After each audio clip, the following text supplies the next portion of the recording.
Paramashivoham. Om Nithyananda Paramashivoham. Om Nithyananda Paramashivoham. Om Nithyananda Paramashivoham. Om Nithyananda Paramashivoham. Om Nithyananda Paramashivoham. Om Nithyananda Paramashivoham. Om Anandam Paramasukadam Kevalanamurtim Bandhavatītam Gaganasudisham Tattvamasyaadilaksham Ekam Nityam Nalamachalam Sarvadi Sakshibhutam Bhavatītam Trigunarahitam Sadgurum Tam Namah.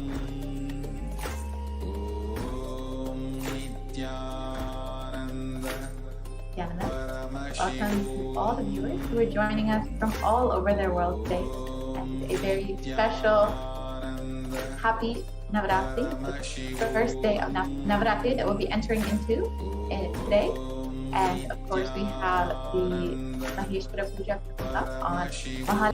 Of course, I hope all of you had the opportunity to watch the Bhagavan Sundareshwara Darshan and the Mandaka Padi offering made to Swami today to welcome him for the Venkateshwara Brahmotsavam and the for Navaratri. So I hope all of you will be staying tuned for NTV over the next few days and watching closely for all the activities that will be happening here as we will be celebrating Venkateshwara Brahmotsavam and Navaratri, one of the most auspicious times of the year.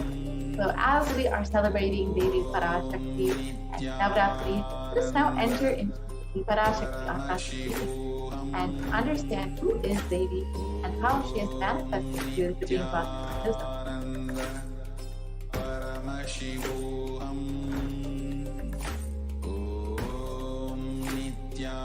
If you are here, it means existence wants to be here at this point. You are not an accident, you are an incident.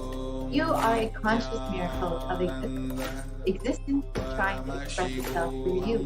Welcome to the sacred spiritual experience, or digital experience of the divine. Paramashivoham. Om Nithyananda Paramashivoham. Now this may be what you think as your first time in the presence of a divine cosmic being. But this is not the first time this energy has graced planet Earth. And if you're watching this now, it is not a coincidence, but a cosmic intervention in your life to make you manifest what you want as reality. So how is this possible? How has this worked before? Experience these answers through the powerful cosmic as reference from the ancient texts of Hinduism, revived by the Supreme Concept of Wisdom.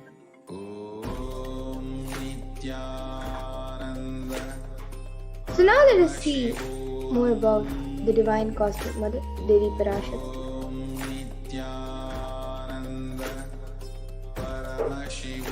So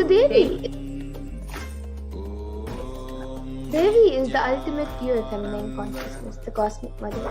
She is the Source Shakti and it is her cosmic womb, the Brahmanda Yoni, from which billions and billions of universes come out and go in, and the source with the Big Bang and black holes go on and on. Parashakti is the main deity of the sacred feminine and the divine consort of Bhagavan Paramashiva, who is the primordial divinity. And in the words of the Supreme Concept of himself about the relationship with the Cosmic Mother, first and foremost relationship with Mother. Ability to learn, even idea to relate, starts with the Mother. Mother is two important ways to connect with what you see as light. In the Vedic tradition, our rishis were aware. Your ability to connect with the mother should be directed towards the cosmos. It should inspire, it should awaken your higher consciousness. Connecting with life as mother is the most beautiful, most easiest form to ever connect.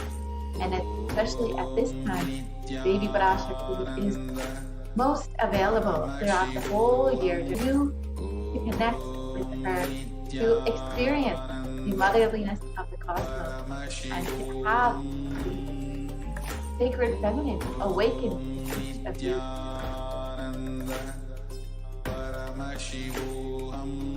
And today, out of the extreme love and compassion, the supreme font of Hinduism is manifesting Devi Parashakti herself and gracing us, answering all of our questions, attending to our prayers, giving dreams, healing us, revealing our past, present, and future, delivering profound spiritual truths, and ultimately giving us the experience of Paramashivoham itself.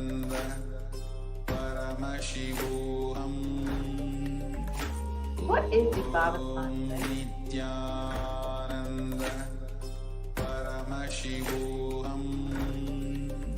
Sama is oneness and Adi means source. So Samadhi means one with the source. Bhava means attitude or aspect. Samadhi means being one with the source through this aspect. And Darshan means to have a glimpse of. So in the Vedic tradition, it is used to describe the moment when you behold a deity, an avatar, a saint, or an enlightened being, and come face to face with the cosmos. And when you see such a being, a divine being, just that sight can bring and cleanse the karmas of lifetimes and create a deep lasting transformation in the receiver. And Darshan is the powerful superconscious vibration that is present around an avatar at all times. And he simply radiates Darshan just as the sun continuously radiates light. And the auspicious moment when you are able to catch it becomes a moment of Darshan for you, raising you to the next level of superconscious breakthrough, which is like hitting a reset button on your day.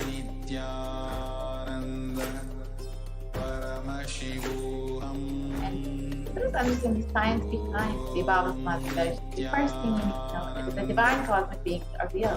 They manifest from Kailasa, the enlightened scientific zone, through deities and incarnations. The divine cosmic beings manifest through the Artavatar of the deities and through the Bhavasamadhi Darshan, the Nijavatar of the incarnation. And the Bhavasamadhi Darshan is the science of the Nijavatara manifesting Paramashiva, the consciousness.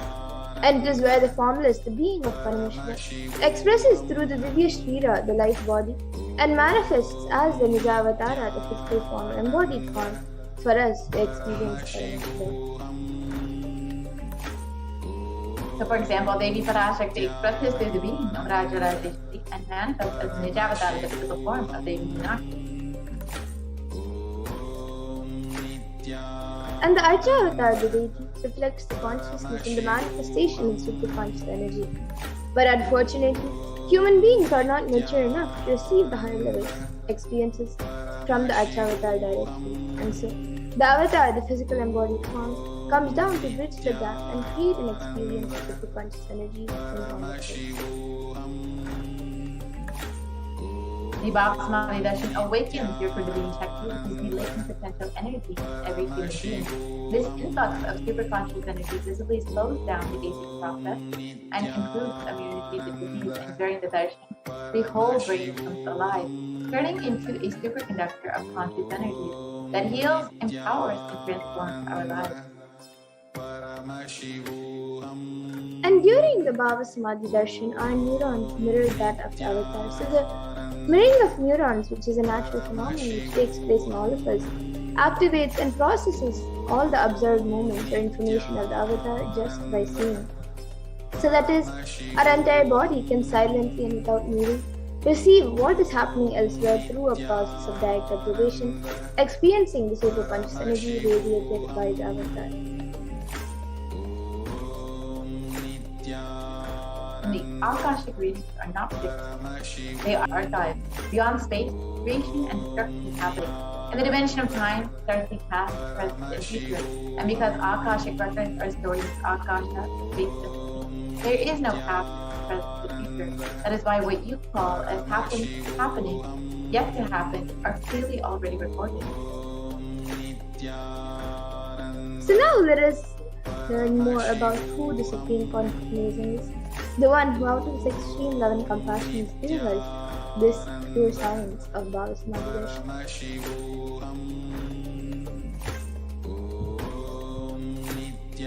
The Supreme Pontiff of Hinduism, Jagat Guru Mahasannidhanam, the Divine Conscience, Bhagavan Nithyananda Paramashivam, is the reviver of Kailasa, of macrocosmic ancient divine genius. Supreme Pontiff of Hinduism, the 1008th incarnation of Paramashiva, as for Hinduism, recognized by his predecessors who are enlightened masters in the depth. The Supreme Pontiff of Hinduism has made the science of power manifestation, yoga, and temple-based universities of the lifestyle for humanity. And the Supreme Pontiff of Hinduism is ordained as the 233rd Guru Mahasannidhanam of Panchakailash Sarvagnipitam, the Tandai Mandala Adi, the incumbent emperor of Suryavamsha Surangi Samrajyam, the present 293rd Jagat Guru Mahasannidhanam of Kailasvanati Shyamalapi, the Sarvagnipitam, and the present Mahamandleshwar of the Mahanirvani Akhada, which is the largest epic monastic order. And the Supreme Pontiff of Hinduism, the 1008th Acharya Mahamandleshwar of the Akhada, is the present 23rd Guru Mahasannidhanam of the Dharma Adinam, and has been elected as the Supreme Pontiff of Hinduism by a congregation of over 1,000 Hindu leaders. And the Supreme Pontiff of Hinduism is revered as a teacher of Hinduism, the most prolific, most viewed, read and watched. He has authored 300 books and 10,000 articles in 3 different languages, which are English, Tamil and Sanskrit. And these have been translated into 50 languages with over 1,000 titles. And over 20 million copies of these books and articles have been sold, read and downloaded. Over 10,000 hours of discourses have been given by the Supreme Pontiff of Hinduism, the whole of humanity. And the Supreme Pontiff of Hinduism has enriched and enriched over 1 billion lives digitally, and is respected as a commentator of all sacred scriptures such as Upanishads, Bhagavad Gita, Shiva Sutras, Brahma Sutras, Yoga Sutras, Ashtavakra Gitas, Jain Sutras, and much more.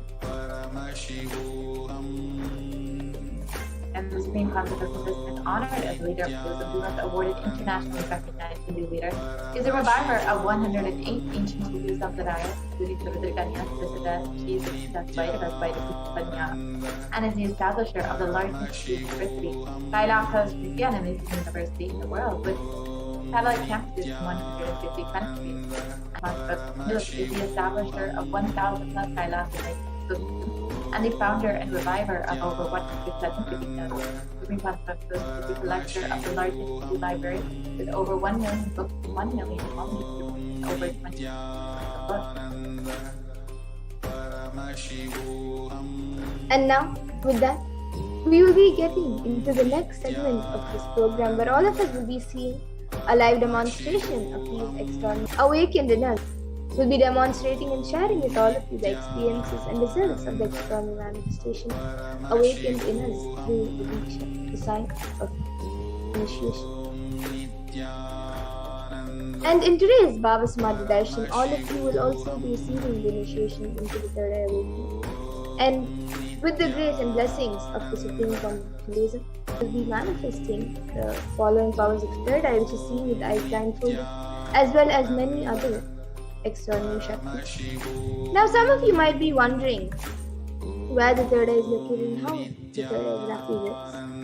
So, the third eye is a cosmic browsing center located between the brows, which upon initiation, one can effortlessly express powers and see through the third eye just as you would with your 2 eyes.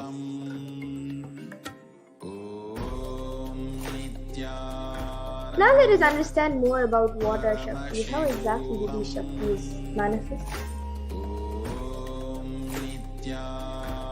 So in the Vedagamas, the source scriptures of Hinduism, Paramashiva reveals in elaborate detail that every human being is hardwired to be able to manifest 463 plus extraordinary Shaktis, the divine powers. And manifest powers are described as a system, a method and science for human beings to explore the various possibilities and powers and have access to various states of consciousness. And the Shaktis manifest from the fundamental cognition that you are a divine and you need to manifest the divine, not that you are a man and you need to reach the divine.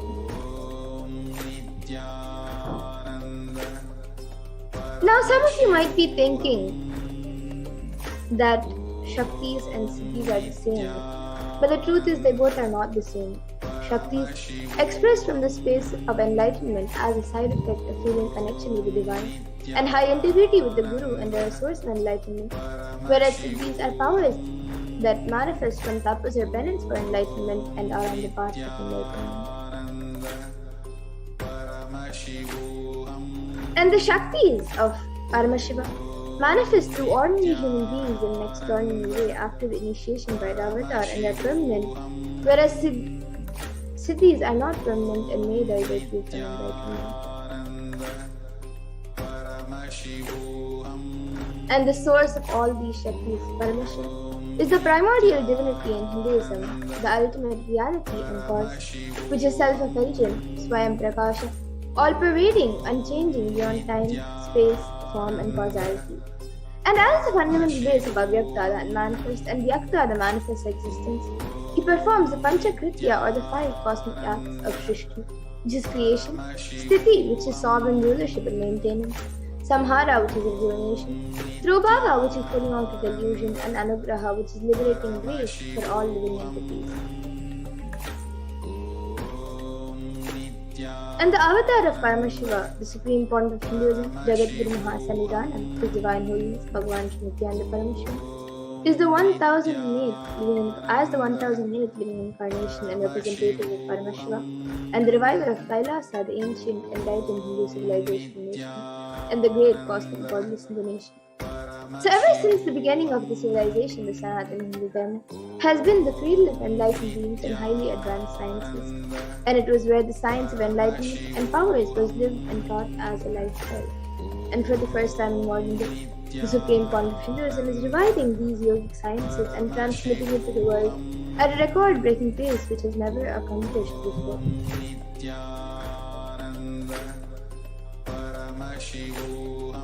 And all of this knowledge and all of these sciences are passed down from one generation to the next through the science of Diksha by enlightened Guru. And the supreme pontiff of Hinduism, being recognized as an incarnation at a very young age by his Gurus, was trained and taught into these sciences to revive the initiations and knowledge repositories for billions to manifest the science of manifestation from the disciplines of Vedanta, Tantra, Sri Vidya, Yoga and Yogic powers, Mantra Shastra, Siddha Vidya, science of Aushadha, Advaita, Bhakti Yoga, Paramashiva Dhyana, Paramashiva Vijnana, and much more. Now let's see how we can awaken these divine Shaktis in us. How can you manifest these Shaktis yourself? The Supreme Point of Hinduism beautifully says, every ultimate truth, jnana, is mapped into your consciousness, prajna, and manifests as a possibility and power of every being, prajnana.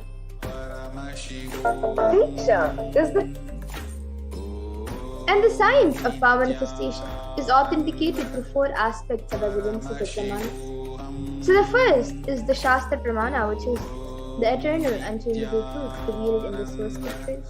And then the next is the Apta Pramana, which are the experiences and results of Aptas or authorities of Hinduism, where the Vedic rishis and scientists have time tested and verified the science. And the next is the Atma Pramana, which is an account from the life of the Supreme Point of Hinduism, this millennium's avatar's personal experience of the Bhava manifestation. And then the Pratyaksha Pramana, which is the empirical evidence from observation and scientific experimentation.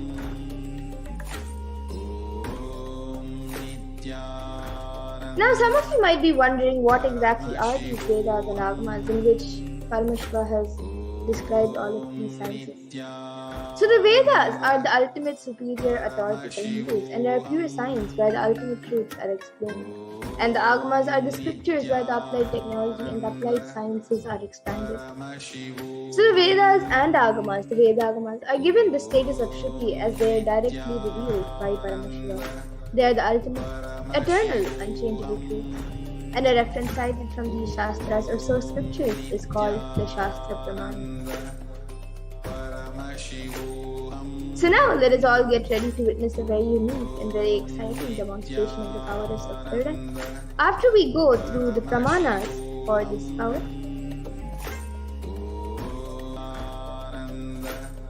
So the first is the power of third eye, which is seeing with the eyes blindfolded. And the Shastra Pramana for this power comes from the Vijnana Bhairava Tantra.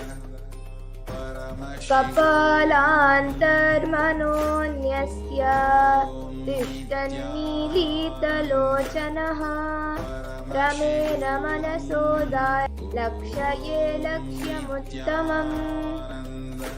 And the translation for this verse is, by fixing the mind on the inner space within the crown center and sitting stably without any movement, having the eyes closed in succession, by that stability of the mind and inner space through the power of the third eye, one directly sees the ultimate goal Lakshyam by having the vision beyond the sight that reveals any object or place, attaining the space of oneness with the source Paramashiva. And the next is the Apta Pramana, where Krishna initiates Arjuna into the power of third eye. And he initiates Arjuna into the power of third eye during the revelation of Hindu Purana Bhagavad Gita, so Arjuna can behold Krishna's Vishwarupa Darshan, the vision of his cosmic form. And Bhagavan Krishna beautifully says to Arjuna, Natu mam shakyase drashtu manenaiva svachakshusha divyam dadami te chakshuhu pashyame yogamaishwaram. So in this verse, Bhagavan Krishna says to Arjuna, but you cannot see my cosmic form with these physical eyes of yours, therefore I grant you divine third eye vision. Behold my cosmic opulence. So this comes from the 11th chapter of Bhagavad Gita, which contains the description of Bhagavan Krishna's cosmic form. And it is completely narrated by Arjuna as he sees Bhagavan Krishna through his third eye. And the next is the Atma Pramana in Swamiji's own words. The first experience is that I was able to see everything around me, above me, the whole 360 degrees, 10 directions, below me, everything. I realized not only I was able to see, I was able to feel and experience all of that I see.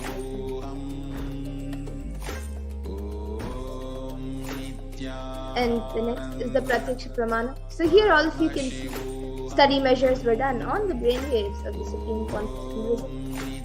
And it was measured using a positron emission tomography, a PET, a PET scan. And it was measured that when doing daily activities, there is high activity measured in the brain, where the third eye is located. And when in deep Samadhi state, only the third eye region is active and almost 90% of the rest of the brain is active. And the next is the Sakshi Pramana, where this rare and sacred science of third eye awakening is being made available to humanity for our ultimate enrichment and conscious evolution by the Supreme Point of Hinduism. And as a living incarnation of Paramashiva, the Supreme Point of Hinduism embodies the most profound yogic states that surpass all the bounds of time, space, and matter. And he is gifting this pure and great science of third eye awakening along with many other spiritual sciences to the world through the Diksha. And everyone who has been initiated into these extraordinary sciences have actually witnessed and experienced the extraordinary manifestation and the profound results of the manifestation in their day-to-day life. So now let us witness the live Sakshi Pramana, the live demonstration of the powers of third eye. So here with me now, I have this eye band, which in front is a thick fake plastic sheet, and in the back there is a thick black sponge which will not allow any type of light to enter. And this eye band is actually certified by ophthalmologists, and it is usually given to people who are suffering from insomnia. So this eye band will be now put on my eyes by a volunteer. And once that is done, any of you watching us live on YouTube, you can put your comments in the live YouTube comment section. And we will be doing and I'll be demonstrating the power of third eye. So you can put anything that you would like me to read in the YouTube comment section once the eye band is put on. So now the volunteer will be putting the eye band.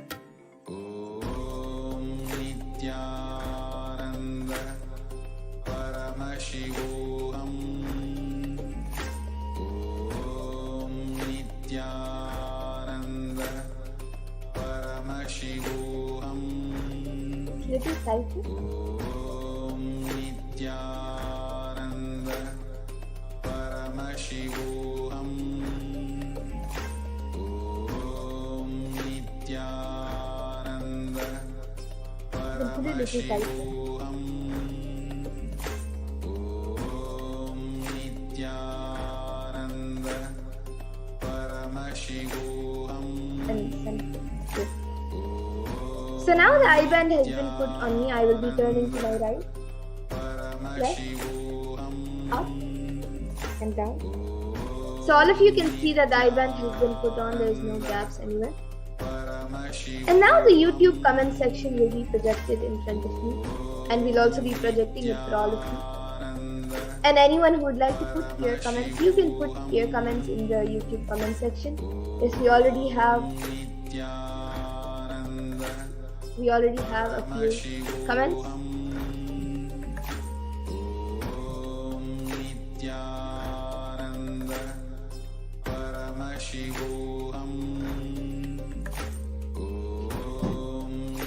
Yes, so the last comment is from Stephanie Dieters, and she has put a namaskar emoji, then 3 heart emojis, and then a smiley emoji.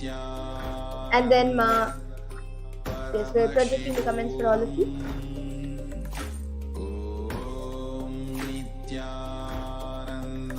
And then there's a comment from Arslan.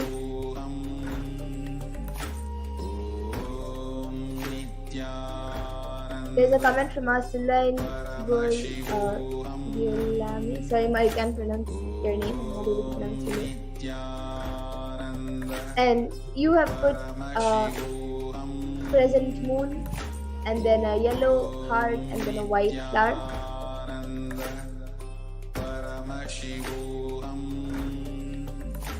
And then we have a comment from Purna Pandolikar, who has put a namaskar emoji, and then a smiley emoji with 3 hearts around the face, dog, puppy, and then a rainbow, and then a heart.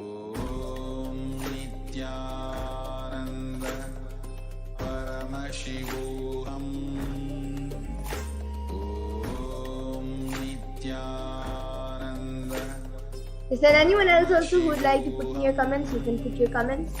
It can be a sequence of emojis, numbers, letters, words, sentences. It can even be a different language or things. Yes, we have another comment from Aslan, who has put upside down smiley emoji, and then a heart emoji. It's actually 2 hearts with a circle attaching both, and then a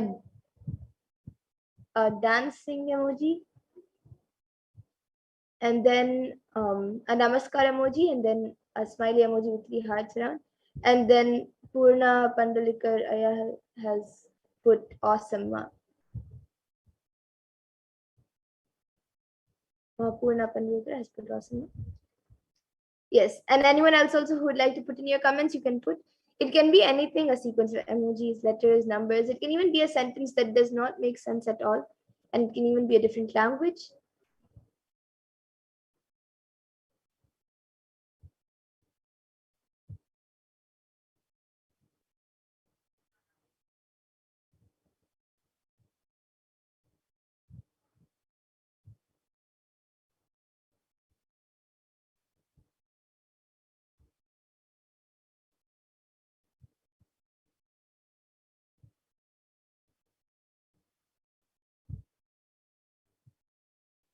Yes, anyone else also watching us right now, or even those of you who have already put in your comments, you can put any other comment also that you would like me to read.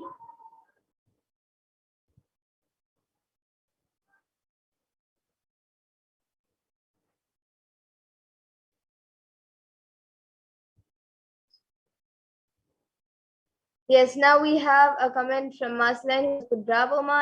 Purna Pandalikar has put Muli Bwanji, which is MULIBWANJI. And then Ma Stephanie Dieters has put eyes, emoji of eyes, and then emoji which is looking up, and then the mouth is flat. It's just a line. And then smiley emoji, which is little, the eyes are little in an angle, and its mouth is wide open. It's smiling, and then a heart emoji. And then Ma Stephanie Vamadeva Shivashakti has put Nityanandama. We are still hearing the Mahavakya in the background, Ma, while you are speaking, Ma. Yes, Ma, we'll. And she has put a Namaskar emoji. Yes, Ma, we'll just fix it in a few moments. We're sorry about the technical glitch. We'll fix it in some time.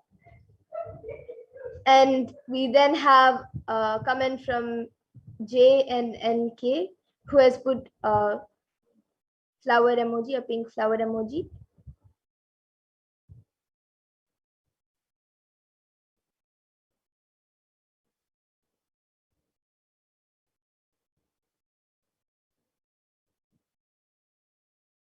Yes, and anyone else also who would like to put in your comments, you can put your comments. I hope my voice is clear now, and you're able to hear.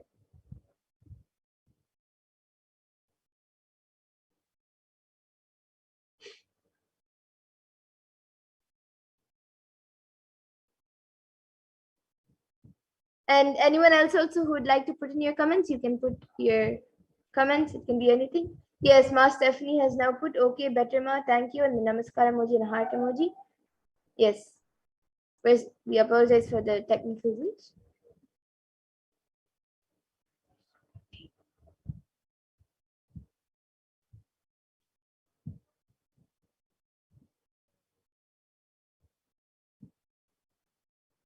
Yes, and anyone else also who would like to put in your comments, you can put your. It can even be a random sentence that does not make sense at all. Any of you watching us right now, you can put your comments.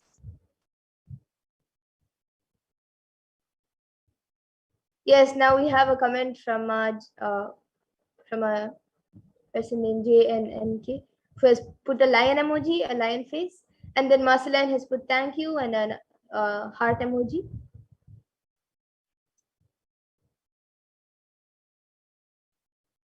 And Manitya Kshipraprasad Nikananda has put a butterfly emoji and then a shell emoji and then a snail.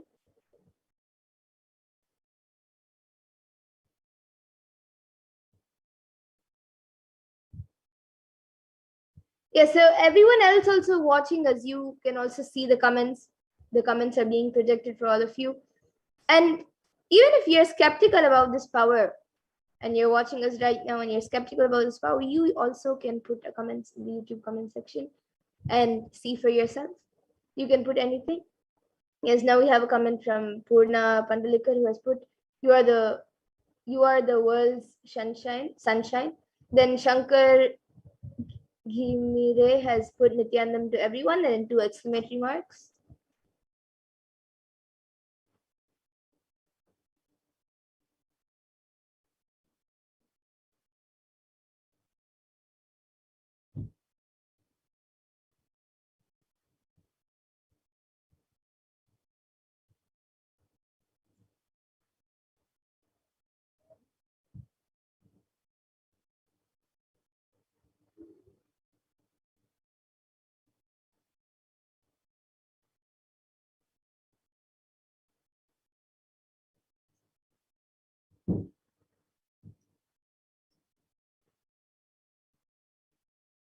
Yes, Marceline now has put we gets so it's WIE and then GEHT, then apostrophe and S and then a question mark.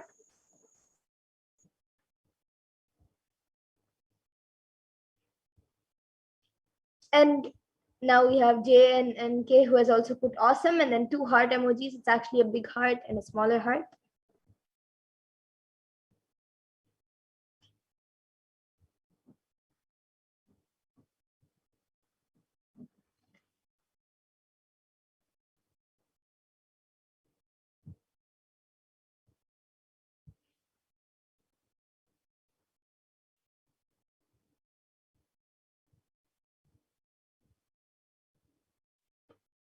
And yes, now we have a comment from Ayana Zavotins, who has put fluffy cat.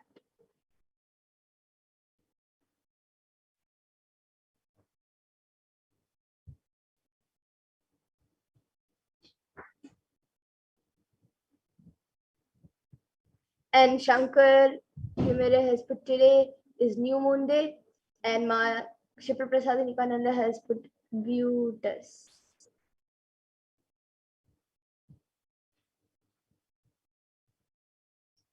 And yes, Shankaraya, yes, today is the new moon day. It is Amavasya today, and we will also be having a special we will be having the Maheshwara Puja also today, on this auspicious day of Mahalaya Amavasya. And if you would like to register for it, you can also visit the website kailasara.org, and you can register for the Maheshwara Puja that we will be having today on this auspicious day of Mahalaya Amavasya. And yes, I actually here have something very interesting. So I have this guaranteed solution book over here, and it has about, let's see how many pages.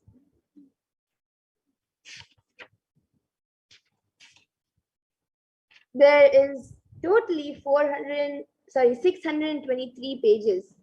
So anyone, if you would like me to read a specific page from this book, you can put the page number and I'll open that page and read the contents of that page. And yes, Nithyananda has now put it is the Latin word for bliss. Yes, that's great, Ma. It's good to learn a new word in Latin. And yes, anyone who would like me to read a page from this book, you can put a specific number that you would like me to read. We have 623 pages. Yes, we have another comment from us, Stephanie Dietrich, who has put a smiley emoji and then a beach emoji which has water, and then like it's a small island, and then a palm tree, and then a sun, a rising sun, and then with mountains. And yes, Marceline has put page 122, and after that Dumitru Buanda has put 444, and then we have many pages coming up. Shankaraya has put 7. Okay, so now let's first open page number 122. I'll read one paragraph from page number and then go to the next number. So 100, this is 118.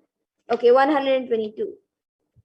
So the first paragraph on 122 says, your body does not need love, but your being needs it. Love is an adventure where you go into the disillusion. When you are not, love is, we don't have the courage to not be, and so we hold on, we pull back from unconditional love. So you can see, this is page number 122, and this is the page number. And then this is the first paragraph. And this is page number 1. And yes, now I'll be opening page number 444.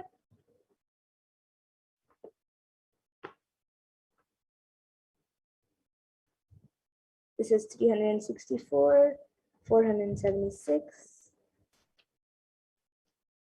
Okay, 444. So the first para on this, or maybe I'll read the last para which is on this page. So it says, you can dance without a care, only if you are free from all your pseudo identities. As long as you think you are someone, you can't dance in joy. Dance is an outward expression of inner joy. So this is the last para on page number 444.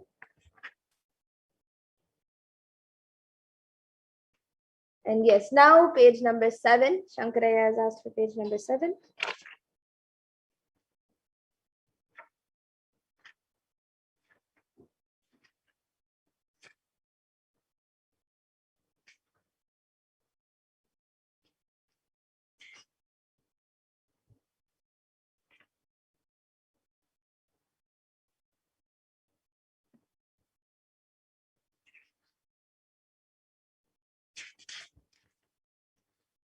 Okay, so this is page number 7. And the fourth para on this page says, all these are creations. All these are creations. They are creations from your heart. They are expressions of your heart. Can you write a poem with no feelings at all? Can an artist draw and paint with just his mind? No, he needs to connect with his heart, and then he will simply flow. So this is page number 7, fourth para.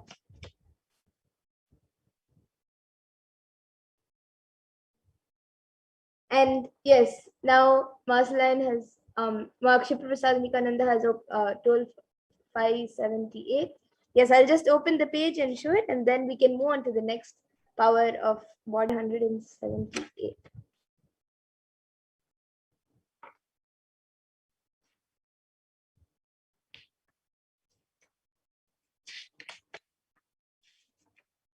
Okay, so this is page number 578, and it also has a story. This is page number 578, and it has a story also. Yes. So now we'll be moving to the next power. We have Marceline who has put thanks man namaskar emoji. And yes, now with that we will be moving to the next power, the power of body scanning. So I request the volunteer to now remove the eyeband, and all of you can see as the eyeband is being removed.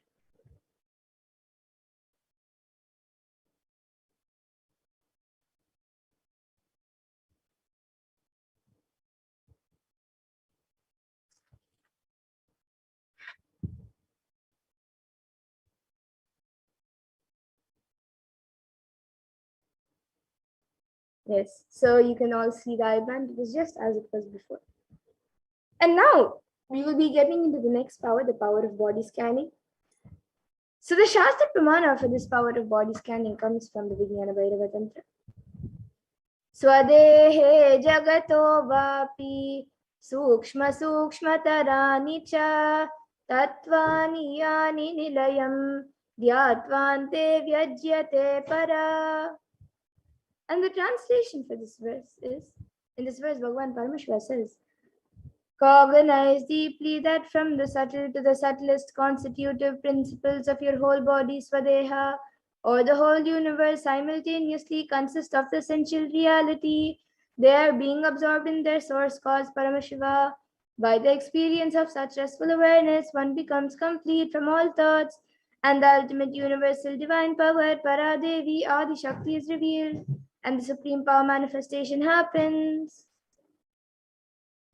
And the next is the Apta Pramana, which comes from the life of a Siddha. So Terayar was a Siddha and one of the prominent disciples of Agastya, and one day a man suffering from severe headache comes to Agastya for healing, and Agastya then uses the power of body scanning and identifies the root cause of the headache. He reveals that there is a small Terai, a type of rock, sitting in the person's brain. Agastya immediately instructs Terayar, his disciple, to perform an open head surgery and remove the frog. And once the surgery is completed, the person is healed and cured completely, and thus Terya gains his name. And the Atma Pramana for this was revealed by Swamiji himself on the 22nd of December 2019, where he uses how he uses the power of body scanning, So paraphrasing his words, only when I had the multiple compound hand fracture, I was forced to go for surgery and therefore for medical checkups related to that. At that time, they detected heavy metal quantity in my different organs. It was revealed that I had been poisoned without our knowledge. I immediately used diagnostic methods instead of medical facilities to study the body condition due to the poisoning.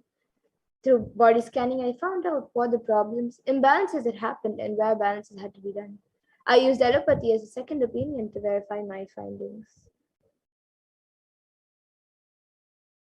And here you can see a few Sakshi Pramanas. There are thousands around the world, but here are just a few sharings where a few of the initiate disciples have successfully manifested the power of body scanning. And now we'll be seeing the live demonstration of this power. So anyone who would like a body scan can put your comments in the YouTube comment section, and we'll be doing a scan for you.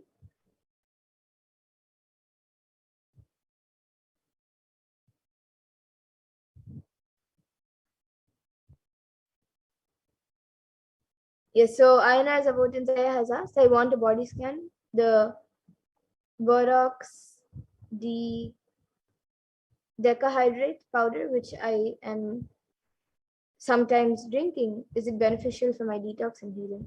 Yes, now I will be doing a body scan for you, Aya.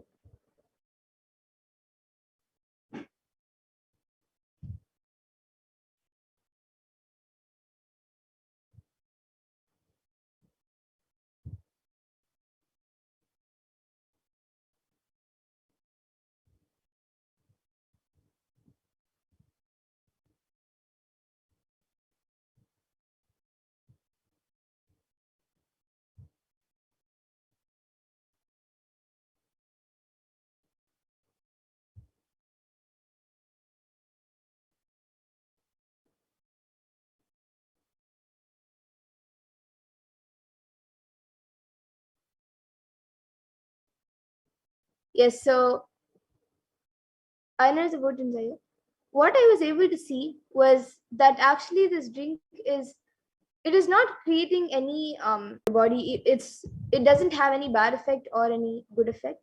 It's just like a drink that you are having. There's no side thing happening with um with that drink. So if you want to drink it, you can, and um along with that, you can also have other Ayurvedic drinks that will completely detox your body. But this drink is it is not it is not detoxing your body, as it is just like a normal drink. It is not having any bad effect or good effect. It is just like a drink that you are intaking. It is not actually detoxing your body.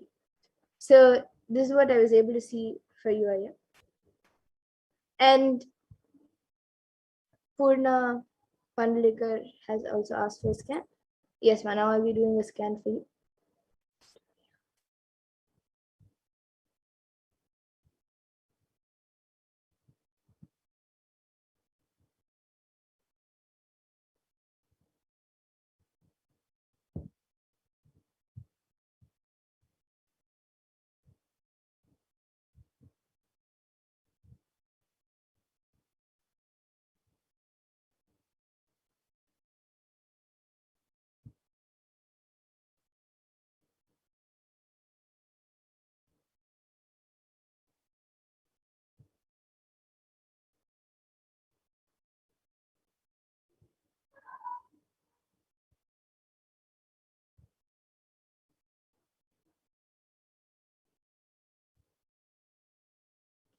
Yes, so Ma Purna Pandlikar, what I was able to see for you was that for the past few days, actually, that you are going through some leg pain, especially from your calf to your feet.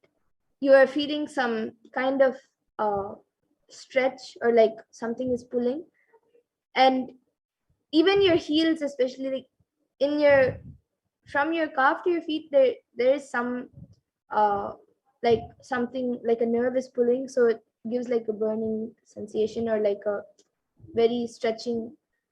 It stretches and it pulls, so it feels that way. But apart from that, you also have you're putting a lot of pressure on your heels, so even your heels are actually hurting for the past few days. And apart from that, I was also able to see that that is actually being caused that is being caused because of extra pressure and weight being put on the legs. But the main cause of that is because in your stomach, especially in your lower stomach, there's a accumulation of like gas and also lots of toxins getting into your body. There's an accumulation which is causing you to put on weight, and that weight is getting pushed on your feet. So this is what I was able to see. And the solution that I was able to see for this is that you have to uh, drink lots of lemon juice, and you should also have some haitaki in the night. That will help in reducing and cleaning that toxins. And yes, it's good that you started yoga a few days back. That will also help very much. And yes, but right now the leg pain which you are going through is actually due to some toxins being accumulated in the stomach. So just as soon as possible, you can take some you can have haitaki and lemon juice, and apply some castor oil. You don't if you drink castor oil also, that's great. Swami recommends that. But even if you're not doing that, at least apply little castor oil on your lower stomach, just few drops. Apply it on your lower stomach and let it get into the skin, soak into the skin, and that will help in clearing out the toxins and the gas which is getting accumulated in your lower stomach, and um, making the your weight gained, and putting the pressure on your legs. And of course, yes, yoga will help. So you can continue doing yoga. It's good that you've started. And yes, you can get back in the comment section if you're able to relate. And Ayana's about Saya, so you can get back in the comment section. And Ma Stephanie Beatrice, yes, you have put, okay. Marceline, now I'll be doing a scan for a body scan for your OCD.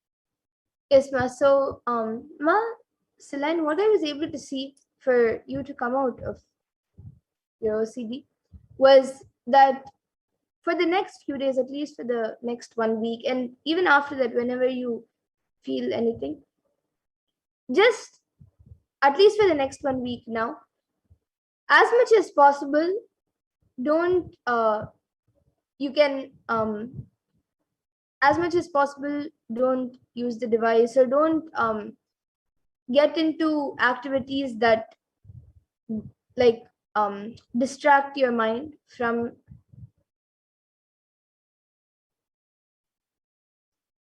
don't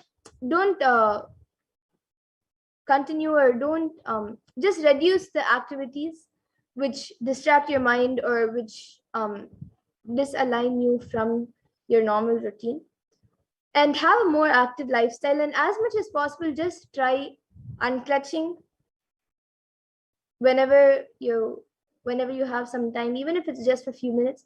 Just sit and try unclutching, and you will see that you will start getting healed, and you will come out of it. At least for the next 1 week, do this, and even after that, you can always continue. And this is what I was able to see for you, Ma. And yes, Ma Puna Pandalikar has gotten back saying, yes, okay, we'll do lemon and hayataki. Okay, thank you for the insight. Yes, it is all with Swamiji and Paramashiva's grace. And yes, Ma, you can also apply castor oil on your lower stomach. Yes, and now Shankar Gimile has asked for a scan for your wife, Sunita. Yes, Aya, I request if you can get back in the comment section if we have Ma Sunita's consent, as a consent is necessary for this power. So do we have her consent to do the body scanning?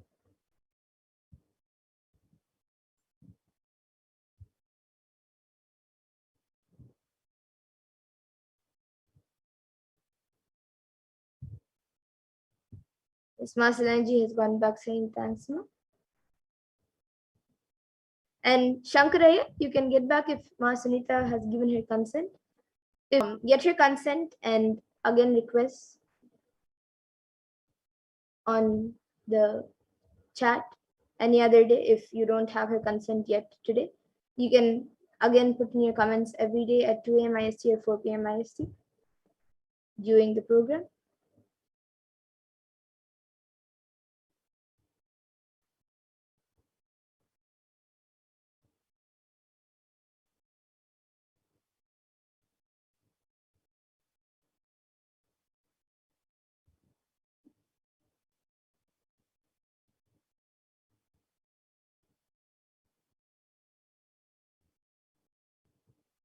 Yes, and Ayana Zavotin Saya has asked, is zinc, B12 and D3 vitamins which I am using in liquid form are benefiting for health? And Shankaraya has also gone back saying, yes, she did.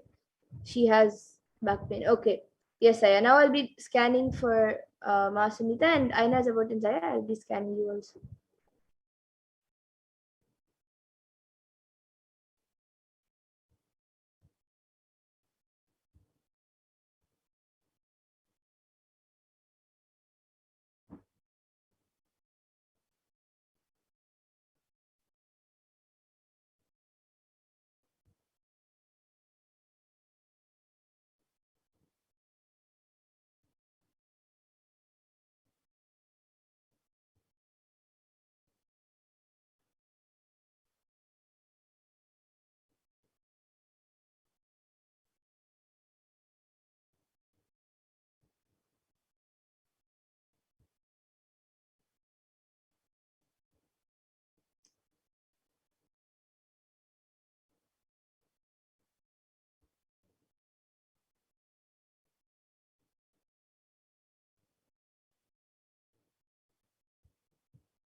Yes. So, Ayana Zabutanzaya, what I was able to see for you was that you can take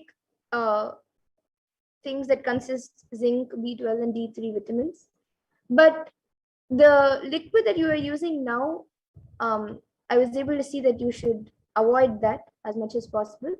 You can maybe find something else that you could get these three vitamins in, and like, or maybe a different brand, even if it's liquid, maybe a different brand. But this, like the specific one that you are using now, is not a good one. So this is what I was able to see for you. And Shankaraya, what I was able to see from Asanita was I've given healing as well. And the back pain that she is having is actually because it is not any problem, but it is actually because of the back not being stretched uh, often, and also because of a position that she is sleeping in that is causing it is the way she's sleeping, and also it is because of the bed as well, the quality. But that is just a small thing of the back pain. That is just a small reason of why the back pain is there. But actually, one of the main reasons, like one of the main things that why she has a back pain is because when she was small, and even now, most of the time she sits with her back bent, and due to that, it is affecting the backbone. So I was able to see, to get healed, she should start sitting straight, and as much as possible, like even if it not always, no need of always sitting in like in Padmasan, but whenever at least once or twice in a day, when she sits for some time, she should sit for some time in Padmasan. If she's not able to sit in Padmasan, at least in other Padmasan. But most of the time, at least throughout the day, whenever she sits, ensure that the back is straight, and that will help in healing. This is what I was able to see for her. Yeah. You can convey to her and get back in the comment section. And yes, now with that, I thank all of you who have joined us for the Power Manifestation segment. And we will now be moving to the further segments of this program, and all of us will be learning more about Devi Parashakti. Who is Devi Parashakti in the Divine Feminine Consciousness?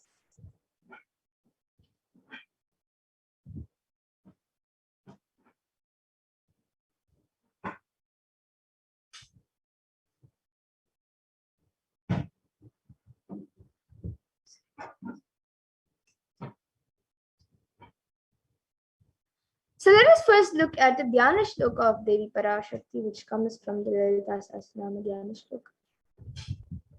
Sindhuraruna Vigraham Trinayanam Manikya Spurate Taranayaka Shekharam Smitamukhim Mapina Vakshoruham Panibhya Malipurna Ratna Chashakam Raktotpalam Bibratim Saumyam Ratna Gatastha Rakta Charanam Dhyayet Paramambikam. And the translation for this verse is: the Divine Mother is to be meditated upon as shining in a vermilion red body, with the triple eyes sporting a crown of rubies studded with the crescent moon, a face all smiles, a splendid bust, one hand holding a jewel cup brimming with mead, and the other twirling a red lotus. And another Dhyana Shloka from the Lalita Sahasranama Dhyana Shloka says: Arunam karunatarangataakshim dritapashankushapushpabanachapam animadibhiravritam rahamityeva vibhavaye bhavani.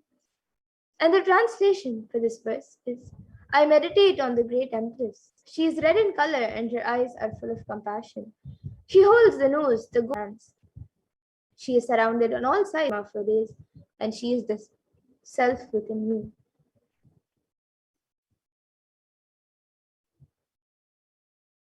And Devi Parashakti is the ultimate pure feminine consciousness. Parashakti is the cosmic mother. It is her cosmic womb from which billions and billions of universes manifest, come out and go in, and the source where the Big Bang and black holes go on and on. Parashakti is the source Shakti, the source energy, the source power, from which all of us came, in which all of us are in even now, and in which all of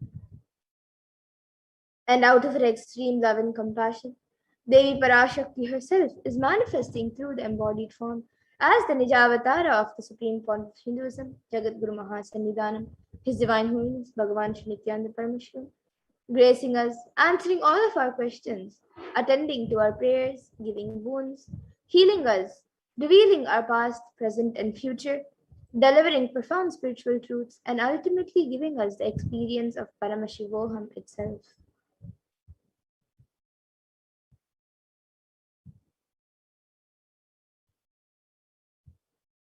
And Devi Parashakti beautifully reveals how she is manifesting as the Supreme Pontiff of Hinduism. She beautifully says, raising as Omkara, expressing as Vedas and Agmas, blossomed as Hrimkara, filled as Parashodasi, living in 40 triangles, the Kailasha Swami who is in Kailasha, Sri Purachintamani, Parashodasi, sitting as part of Paramashiva, Parameshwari who rules the world, Paramashakti, Manonmani, Meenakshi. As Nithyananda, I took Nijavatara here to give good boons to everyone, to bestow all goodness. Hiranya Garbhaswarupini, Brahmanda Yoni, Shami, Chandramauli, Rapala, Aparna, Uma, Parvati, Savitri, Navayavana, Samrajya Lakshmi, Parameshwari, Parashodasi, Meenakshi. Taking the form of Nithyananda, I came here as Nijavatara. With great compassion, I am blessing. Listen, people, to do good to all of you, I took the form of Nithyananda and came down as Nijavatara. And Devi Parashakti continues to reveal, raising in Omkara, blossoming as Shiva, Shiva manifesting as source of existence, powers of existence, expression of existence, from the oneness of Om, blossoming into two as Prakriti and Purusha, blossoming as three Shaktis, Icha, Kriya, and Jnana, growing as four Vedas, expanding as five Panchabhutas, beyond six chakras, filled as Gotras of seven Rishis, expanding as eight directions, existing as nine Grahas, blossoming as ten Indriyas, being as 11 Rudras, creating all the worlds, bringing life to tell and make truth blossom and to do good. Parashodasi, Meenakshi, in the form of Nithyananda, I came to bless every one of you.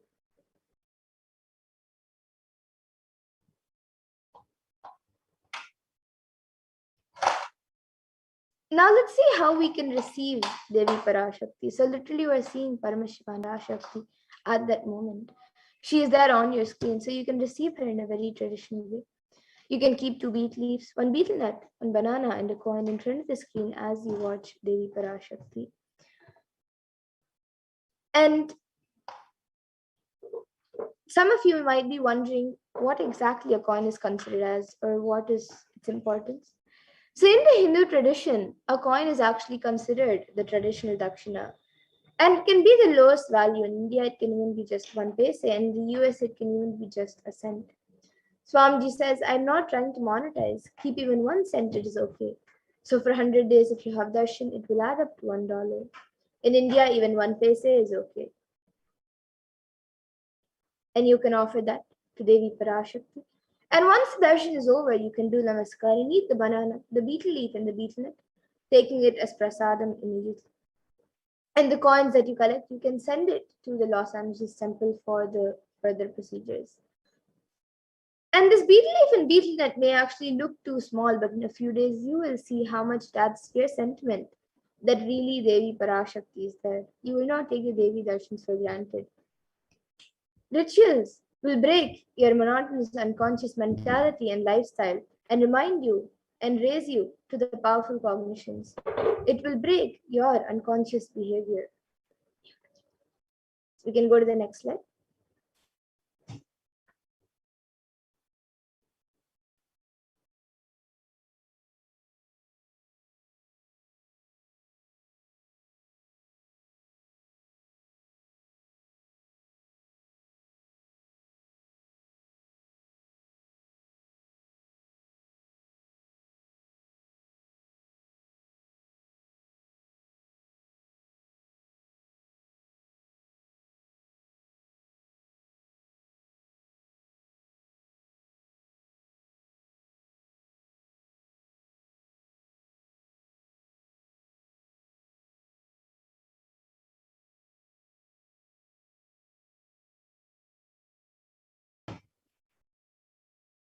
Yes, we can go to the next slide. Yes, so now you can all see how you can set up your tambulam. So you can arrange the two betel leaves, the betel nut, the banana, and the coin on a plate and keep it in front of the screen as you watch Devi Parashakti. And you can also keep a few additional items such as a few flowers, some kumkum, some turmeric, and glass bangles, and a coconut. But the four basic items is the betel leaves, the betel nut, the banana, and the coin that you would like to keep on a plate. Keep it in front of the screen as you watch Devi Parashakti. And with that, we now come to a conclusion of this segment where we have learned who is Devi Parashakti and how we can receive Devi Parashakti in a very traditional way. So let us now move to the next segment where all of us will be learning what Devi Parashakti has revealed in the Akashic readings and how important it is for us to follow what Devi Parashakti has revealed on the cause and solution for all of the problems that the world is going through right now, especially during this pandemic. So please stay tuned for the next segment where we will be learning what Devi Parashakti has revealed in the Akashic readings. So in the Guru Padaka Stotram composed by Adi Shankaracharya, the very first verse describes how the Guru Padakas, the sacred feet of the Guru, is the boat that helps us cross the Ananta Samsara Samudra, the seemingly endless ocean of samsara or suffering. And the first verse of the Guru Padaka Stotram beautifully says, Ananta Samsara Samudra Tara Naukaitabhyam Guru Bhaktidabhyam Vairagya Samrajya Dapu Janabhyam Namo Namaha Shri Guru Padukabhyam. And the translation, salutations to the sandals of my Guru, which is the boat which helps me cross the endless ocean of life, which endows me with the sense of devotion to my Guru, and by worship of which I attain the dominion of renunciation. So many of us feel stuck in the same storming and raging ocean, being unable to navigate ourselves and lost in the overwhelming vastness of the suffering that surrounds us during the Pralaya, the great deluge. And our loved ones are dying due to the pandemic. Our homes are being destroyed due to the natural disasters. Social institutions are crumbling, and the whole of humanity is in desperate and dire need of hope. And at this time, the Cosmic Mother has come down to alleviate the suffering of humanity. And it is at this time that the Supreme Pontiff of Hinduism, the incarnation of the cosmic superconsciousness, out of his love and compassion, having taken the spiritual responsibility for the superconscious breakthrough of the whole of humanity, is manifesting Devi Parashakti, the Cosmic Mother, and guiding the whole world as literally the boat that sails us through the Pralaya, the cosmic deluge. Devi Parashakti is herself, manifesting through the Nijavatara and answering each of our prayers, granting boon, healing us, manifesting miracles, removing all of our pain and suffering. And Devi has not just attended to us individually, but also as a humanity at large.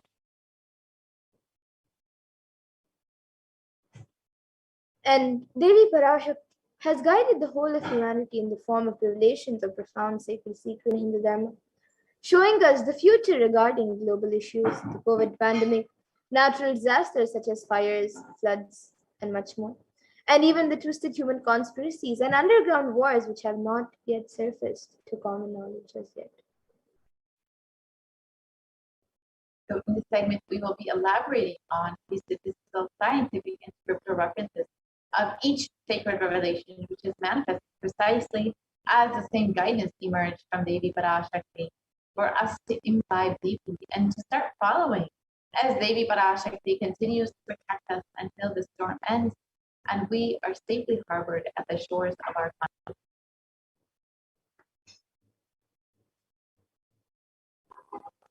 So let us look at the revelations made by Devi Parashakti in the Akashic readings on the 20th of April 2021 on the 8 methods to protect yourself from coronavirus. Yes, so let us watch Devi Parashakti's revelation first and understand what these 8 methods are. Parashodasi Meenakshi, Parameshwari Meenakshi, Parashakti Meenakshi, இங்கு எழுந்து அருளினோம் எல்லோர்க்கும் ஞானமும் தன்மையும் தந்திட நன்மையெல்லாம் அளித்திட நாமே வந்தோம் இங்கு கைலாசத்தின் சுவாமினியாய் பரமசிவன் கிரகத்திருந்து நம் அனுக்கிரகத்தினால் நித்யானந்தன் விக்கிரகமாய் மலர்ந்தோம். உங்கள் எல்லோருக்கும் நல்லதை செய்திட, நன்மையை சொல்லிட, தர்மார்த்த காம மோக்ஷம் எனும் புருஷார்த்தங்கள் நாளும் பொங்கி மலர்ந்திட வந்தேன் இங்கு. மாந்தர்கள் கொடுந்தொற்று கொரோனா கண்டு அஞ்ச வேண்டாம். 8 வழியின் மூலமாகவும் எண்ணத்தில் தியானித்து என்னை பிரார்த்தித்தல் 1, சமூக வலைதளங்கள் மூலமாய் என்னை சரணடைதல் 2, எங்கெல்லாம் என் மகமாரி வடிவத்தில் நான் குடிகொண்டிருக்கின்றேனோ அங்கெல்லாம் பூமிதித்து என்னை வழிபடுவது 3, நெஞ்சில் மஞ்சள் தடவி வேப்பம் சாரருந்தி தினந்தோறும் என்னை தியானிப்பது 4, நிர்விகல்ப நிலையிருந்து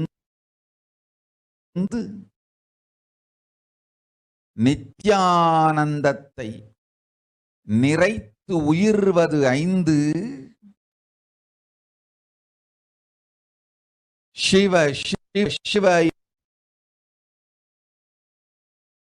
எனும் பிரபஞ்ச பெரும் நாதத்தை அஜபா ஜபமாய் நிகழ்த்தல் 6, நிறைவான பூரண மனத்தோடு வாழைப்பழத்தோலும் வெங்காயமும் குதிகாலில் வைத்து பத்திட்டு நித்திரையில் அடங்குவது 7, பூரணமாய் பரிபூரணமாய் அருணாச்சல ஸ்மரணையில் நினைப்பும் மறப்பும் அருந்த உணர்வு ஸ்மரணையில் அகம் அகம் என ஸ்புரிக்கும் அருணாச்சல ஸ்மரணையில் ஆனந்த ஸ்புரணத்தில் இருப்பது 8 எனும் 8 முறையிலும் என எண்ணியோர் அத்துணை பேருக்கும் இல்லை கொரோனா கொடுந்தொற்றின் தாக்கமும் கொரோனா கொடுந்தொற்றின் பயமும் கொரோனா கொடுந்தொற்றின் மயக்கமும் வாழ்வீர்கள் வளத்தொடு நல் ஞானம் யோகத்தொடு நாமே நிம்மோடு நானே நீயாய் நீயே நானாய் நல்வாழ்வு வாழ்வீர்கள். 8இல் 1 செய்தாலும் கொரோனா உங்களை எட்டவிடாது காப்பு.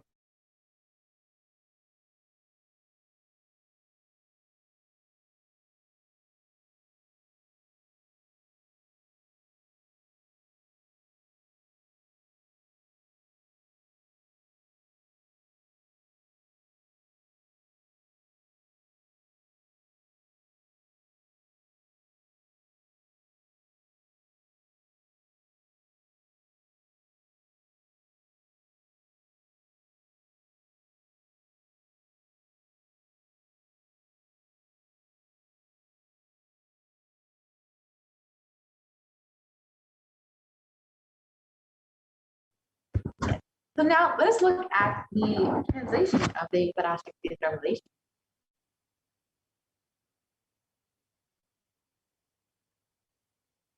Devi revealed, "O humans, don't be scared of the deadly infection of corona. Through these 8 ways, praying and meditating on me, surrendering to me through social media, wherever I'm residing, worshiping me by doing the fire walking, applying turmeric in the chest, drinking neem juice, and meditating on me every day, being in the unclutched state, filling with eternal bliss, doing the ajapa of the cosmic sound, Shiva, Shiva, Shiva, with complete mind, applying banana peel and onion in the heel, and going to sleep, being in the state beyond any remembrance or forgetting, in the Arunachala Swarana that blossoms as aham, aham, in the state of Ananda Swarana. Everyone who thinks on me through these 8 ways, they will not have the effects of corona. They don't have fear and delusion of corona. You will live with prosperity, with the wisdom and fortune. Me with you, you as me as you. You will live with life, even if you do one of these 8 ways. I will protect you. Corona will not reach you. Don't have fear, O people. Be blissful."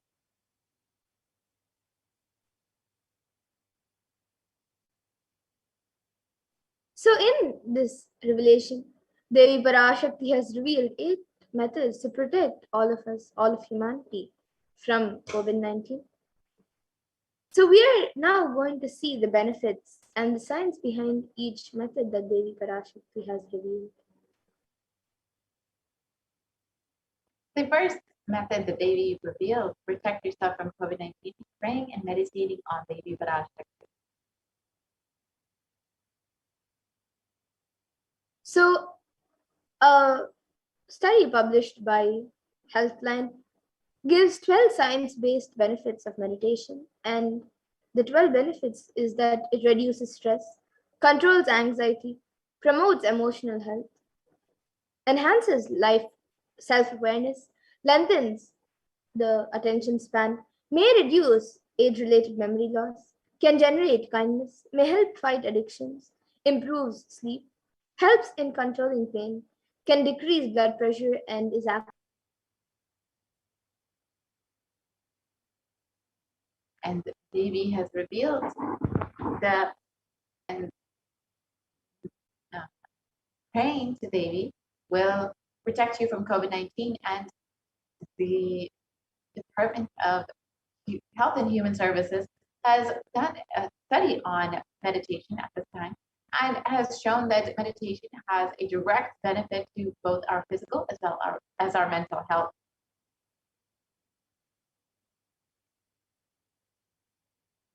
And another study by Cambridge University Press reiterates the necessity of meditation during the times of crisis such as COVID-19.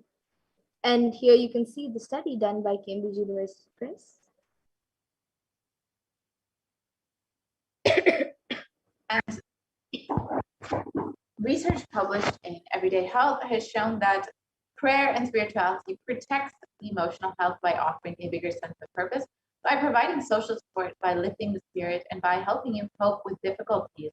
And a September 2015 report published in Health Psychology found that when researchers followed 191 people with congestive heart failure for 5 years, they found that those who reported feeling spiritual peace and who also made some healthy lifestyle changes were significantly more likely to live longer than their peers.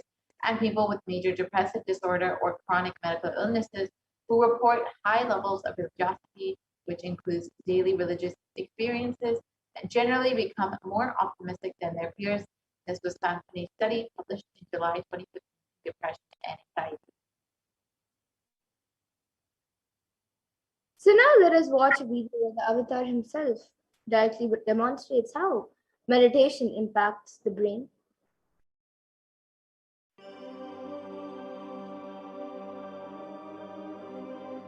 Nithyananda participates and encourages scientific researchers to derive evidences for meditation and healing through meditation.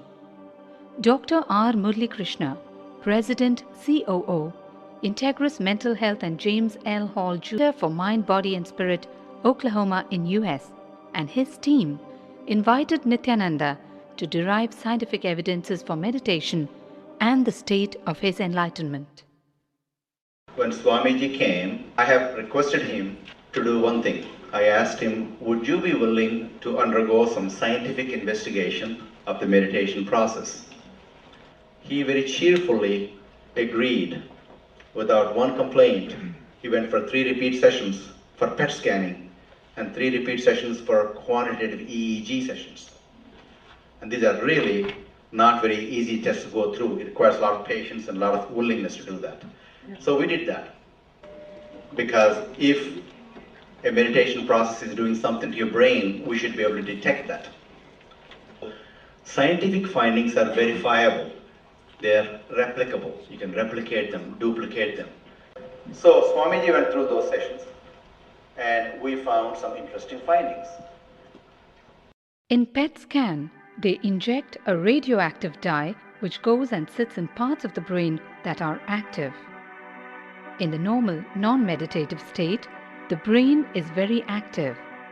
And when we are seeing someone, the rear end of the brain, the visual cortex, is very active, as shown in the diagram. Usually the brain is so active, there are 100 billion brain cells there. But what meditation does is something very interesting. It shows the frontal lobes getting more active. The frontal lobe is where you have judgment, wisdom, reasoning. Here are some of the brain scans I'm going to share with you. This is alert, non-meditative state. The second one is 30 minutes into 30 minutes meditation. Look at the frontal lobes, how they light it up. They light it up big time. 60 minutes of deep meditation, and here is a deep, deep level of meditation where it lights up significantly right here. Right in the middle. Probably 1.5 inches, 2 inches deeper.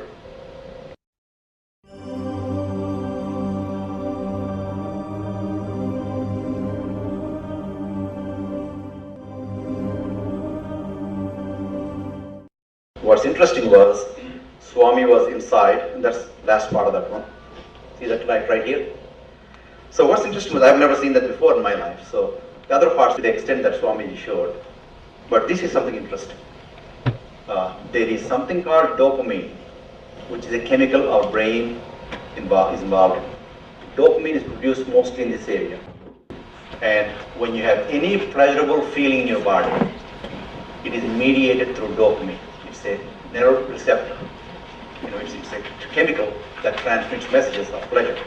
It basically evokes pleasure chemical. You eat the same thing is with visual pleasures you have. Beautiful people, beautiful sceneries, nature, whatever gives you pleasure. It's mediated through dopamine. Everything that human being experiences involves dopamine. But what's interesting is that you and I have the potential to create our own dopamine in a big way. So I named it, for lack of a word in the past, the D spot, which is the dopamine spot. If you can discover your D spot, you got it made in life.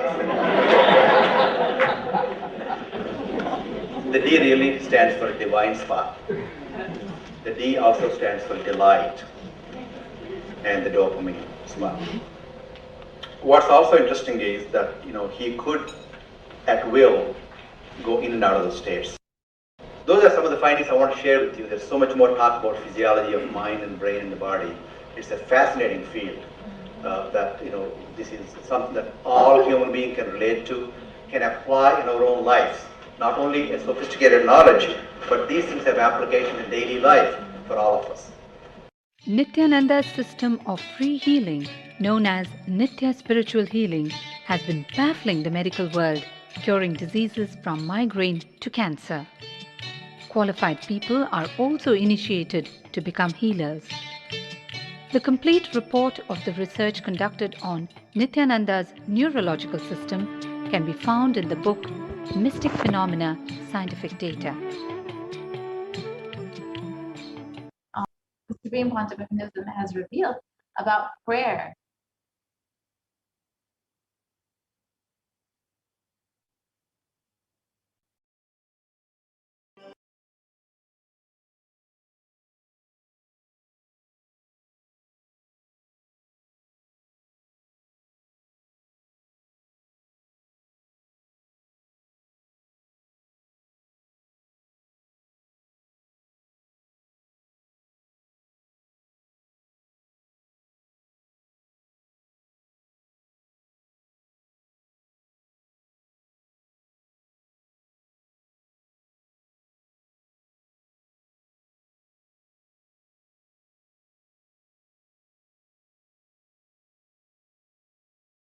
Yes, let us now watch that video and understand.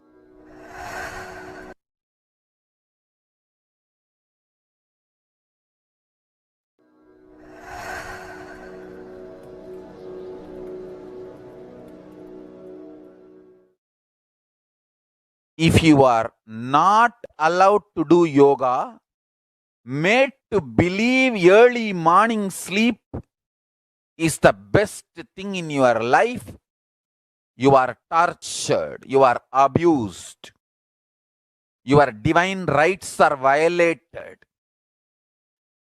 If you are constantly inspired to do yoga early morning, Brahma Muhurta time, and everyday puja, sit that 30-40 minutes and melt down by feeling connection. Understand? Nothing can be compared to prayer to bust your stress. I tell you, prayer is the best stress buster. Deep feeling connection and tears rolling in your eyes and melting down. Prayer to Paramashiva. Intense yearning, Vyakulata, talking to Paramashiva, relating to Paramashiva. Nothing can be compared to that to bust your stress. I tell you, every day puja is an ultimate recharging experience. If you do everyday puja,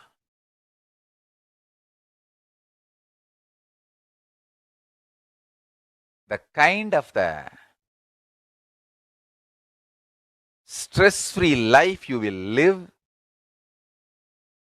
your whole biological clock will be aligned to Kailasa. I tell you, I have seen the habit of Nitya Puja live long, not just long, happy.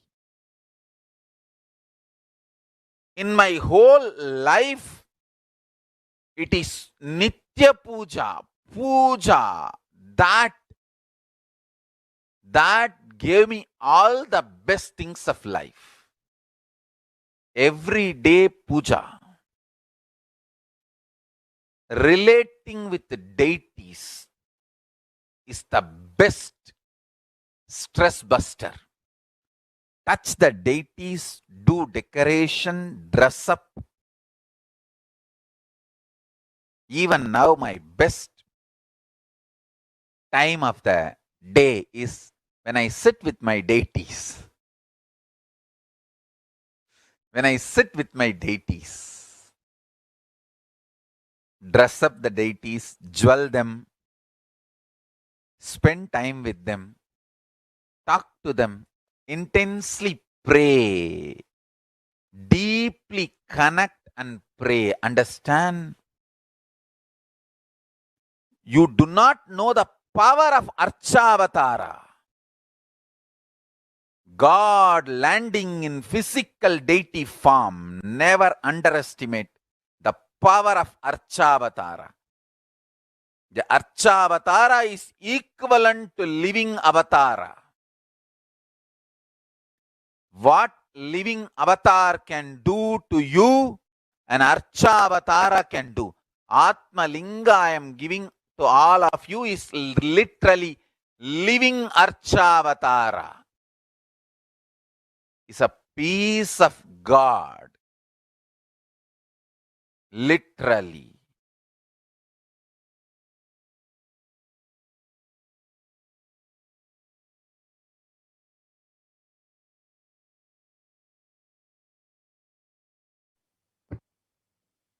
Now that we've understood the first method to protect yourself from COVID-19 by praying and meditating on Devi, let us now look at the second method, surrendering to Devi through social media. And you can do this in various forms. Change it to white ribbon. Reading Devi Parashakti gives us the opportunity to connect with her through various social media platforms and attends to us individually through our prayers and showers us with the blessings and boons. So let us now see how we can connect to Devi Parashakti through social media. The first method is through YouTube, so you can go ahead and join as a member of Kailasa's HDH Nithyananda YouTube channel. And then once you have done that, you will have the opportunity to ask your questions live during the Parashakti Akashic readings in the comment section of the live video.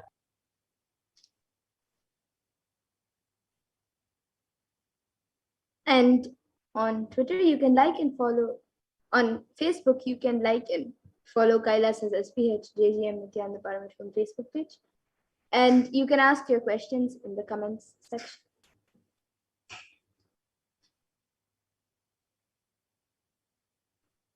The next method is through Twitter, so you can follow @Nithyananda on Twitter and ask your questions as a reply to the tweet with the hashtag #AskTheAvatar.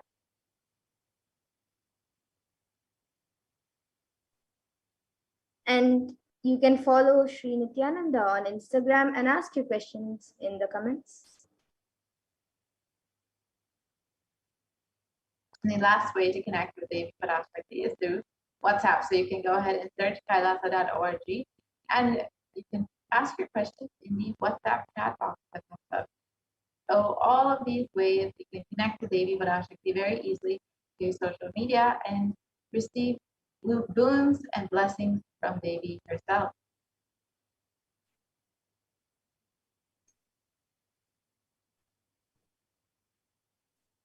So now let us watch a short clip of Devi Parashakti blessing people.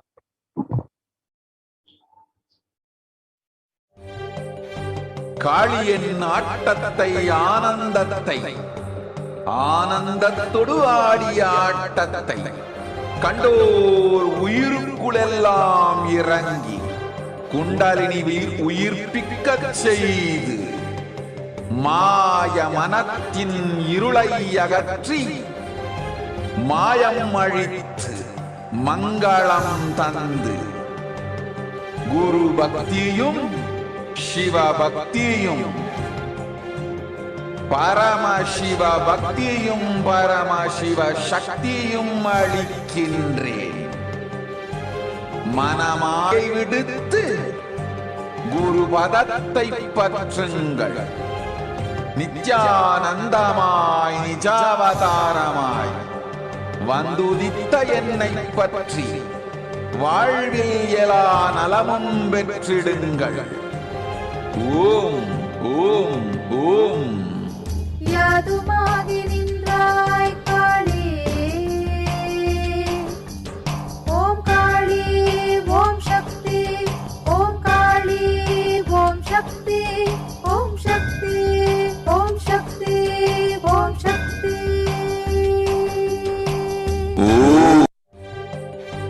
Kali. I've seen Devi Parashakti blessing people. You too can experience the same by connecting with Devi through social media. And the next method is to worship Devi by doing the fire walk wherever she resides. And the Supreme Concept of Hinduism has revealed that fire walking is an alchemy process. The words of the Supreme Concept of Hinduism itself. Our rishis and munis have been adepts and masters in every field, whether health or keeping the society safe in every field. So all the vratams, the pujas, the spiritual techniques, the religious rituals, anything they design is highly scientific and directly useful to the life. Coronavirus will not affect you at all because that fire walking time, these small blisters you get to shoot up your whole immunity. That power, the power to protect yourself from any virus or any problem, is actually a powerful technique. It's a very powerful technique followed in those days, especially during this time.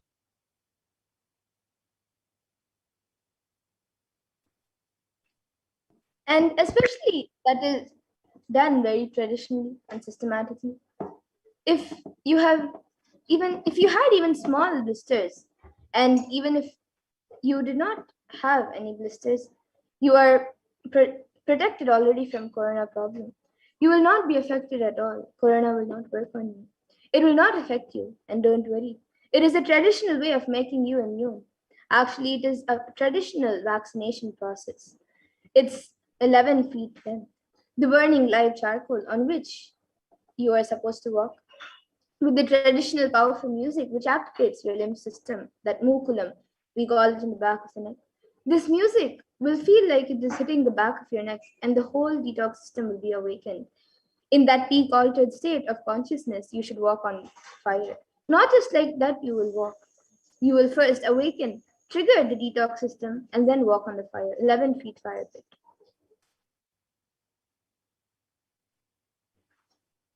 And if you do for one fire walking, you are absolutely protected from corona. Pray to Muhammad even and do the fire walking. That is it. It's like a traditional, powerful vaccination. Pray to Parashakti Mahamari and do the Patipatni Vratam. Do this traditional fire walking. You are absolutely protected from coronavirus.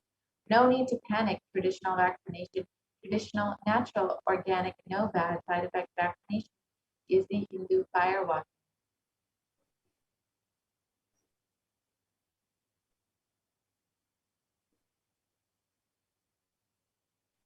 So now let us watch a video where the Supreme Point of Hinduism explains the science behind fire walking.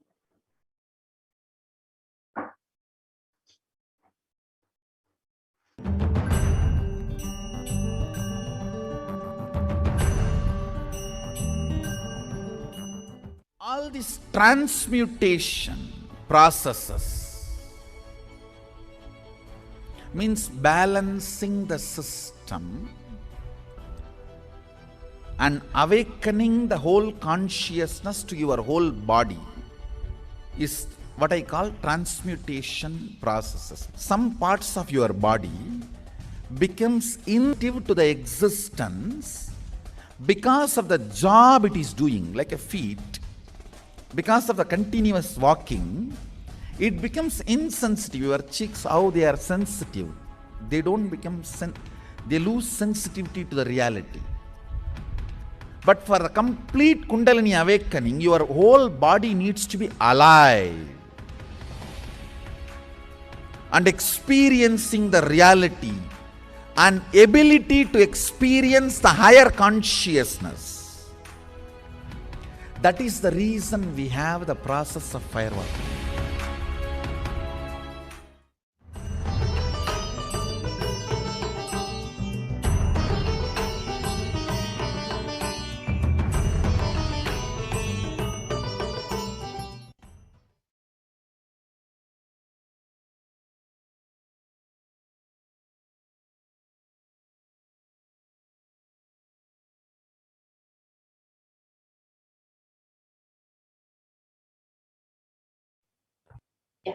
Now let us watch a short clip of the Supreme Concept of Hinduism himself doing the fire walking instead of Namalay.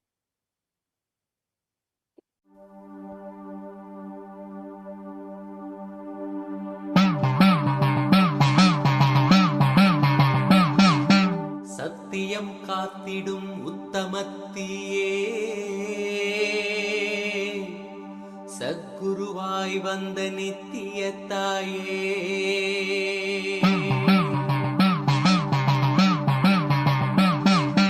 வேதங்கள் வணங்கிடும் ஆதியும் நீயே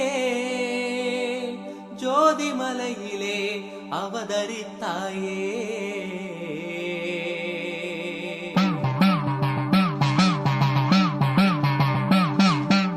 அவனியை பேணும் ஞானமும் நீயே அக்னி வடிவிலே அருள் புரிந்தாயே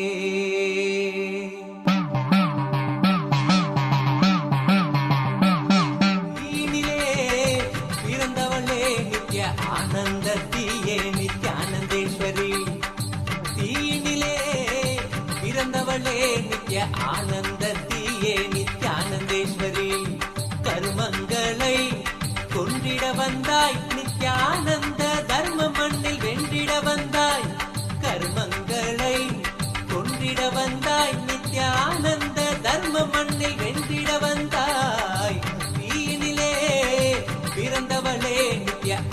ஆனந்தத்தியே நித்யானந்தேஸ்வரி.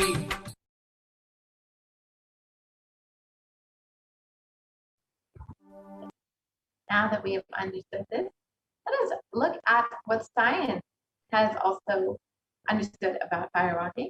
A study conducted by the U.S. National Study of Medicine the National Institute of Health has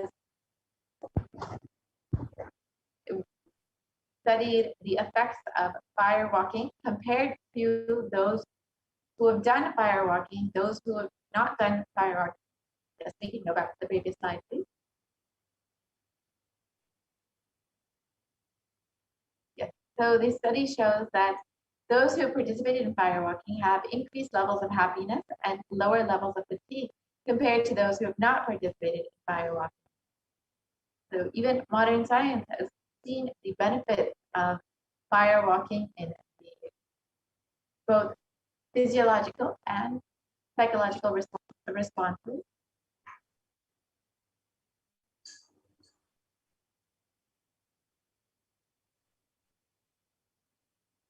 So now let us look at the fourth method, which is applying turmeric on your chest, drinking neem juice, and meditating on Devi Parashakti every day.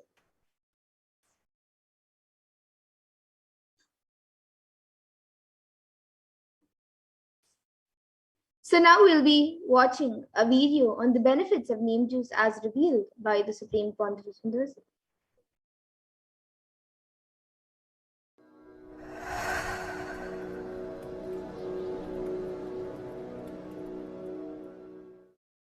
Bididi. It is not, I'm not talking from air, I'm talking from ground. In Bididi, before we came to that land, 30 borewells were dug, no water. Now, from the day we came till now, we have water for 10,000 people to live comfortably in that very land. It's only pouring, pouring Karumari's grace wherever we started ashram. Nature completely cooperates because we know biology, whole biology thinks.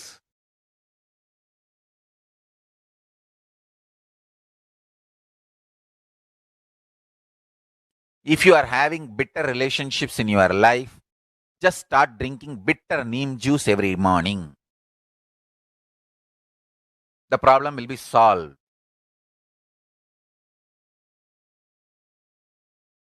Understand, if you are irritated, even if you don't react, even if you don't talk to people, you release that kind of vibes.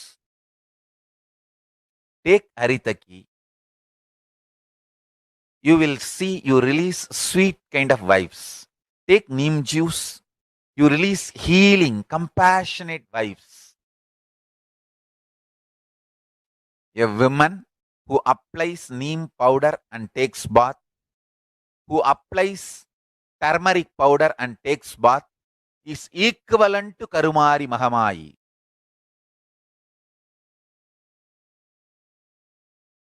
That neem paste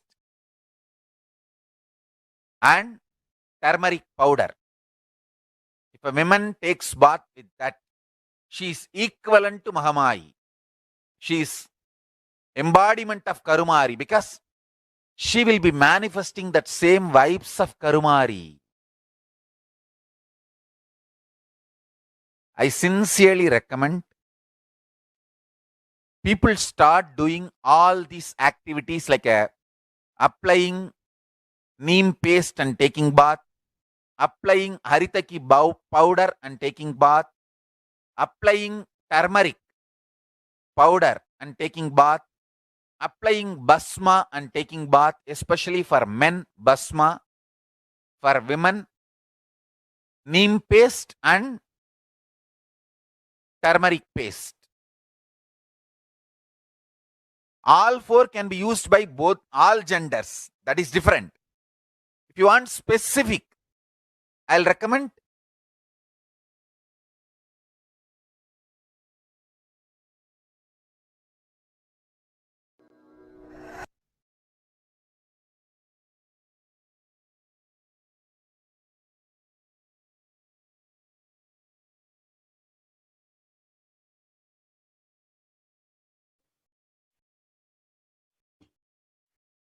Yes, we apologize for the technical glitch. We can go to the next slide.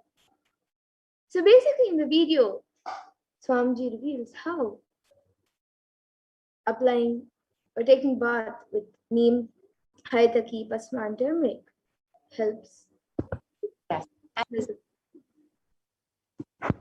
now that we've understood the benefits of neem juice as revealed by the Supreme Master Buddhism, let us look at the benefits of turmeric. Of course, traditionally, turmeric is very well known for its anti-inflammatory effect, but modern science has also been studying it for the past decade and found it a potent immunomodulator agent that can modulate the activation of T cells, B cells, macrophages, neutrophils, natural killer cells, and dendritic cells. And curcumin can also downregulate the expression of various pro-inflammatory cytokines and chemokines. And this was published in the National Center for Biotechnology Information in the United States.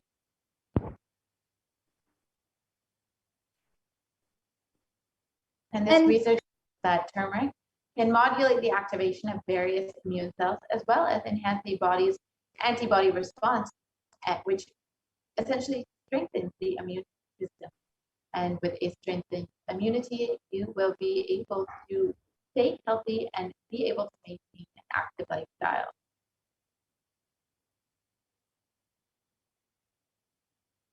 And a study from India.com article published that neem can help you in fighting against coronavirus. And it says that neem is an important part of Ayurveda, and neem can be effective in dealing with the novel coronavirus infection.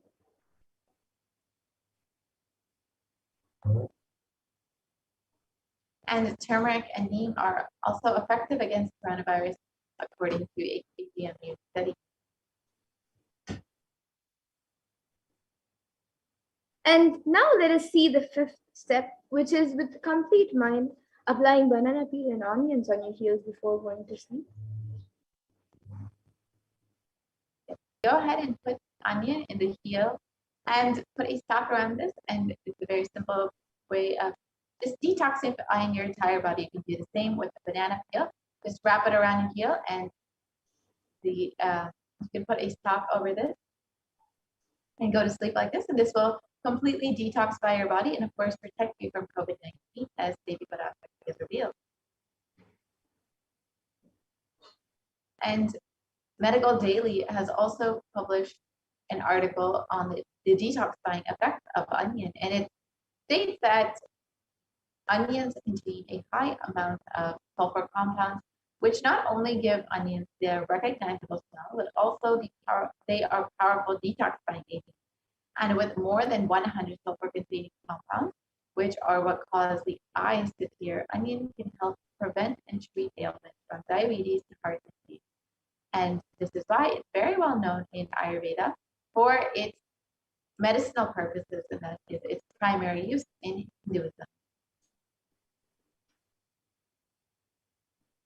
And an article published reviewing the detoxifying effects of onion, published in the Journal of Phytotherapy, has stated that compounds from onions have been reported to have a range of health benefits, which include anti-carcinogenic properties, anti-platelet activity, anti-thrombotic activity, anti-asthmatic, and antibiotic effects.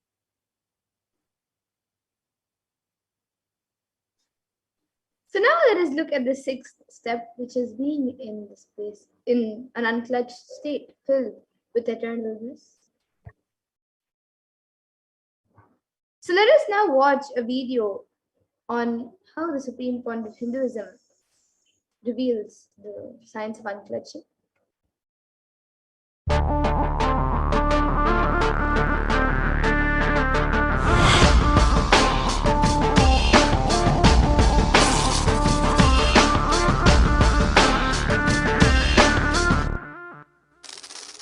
The brain is the organ which controls our whole physical being. Once our brain has been imbalanced, it will then transmit that imbalance throughout the whole body.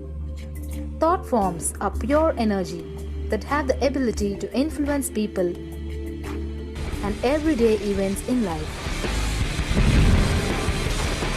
According to science, our brains generate an electromagnetic field which may be measured by such instruments as an encephalograph.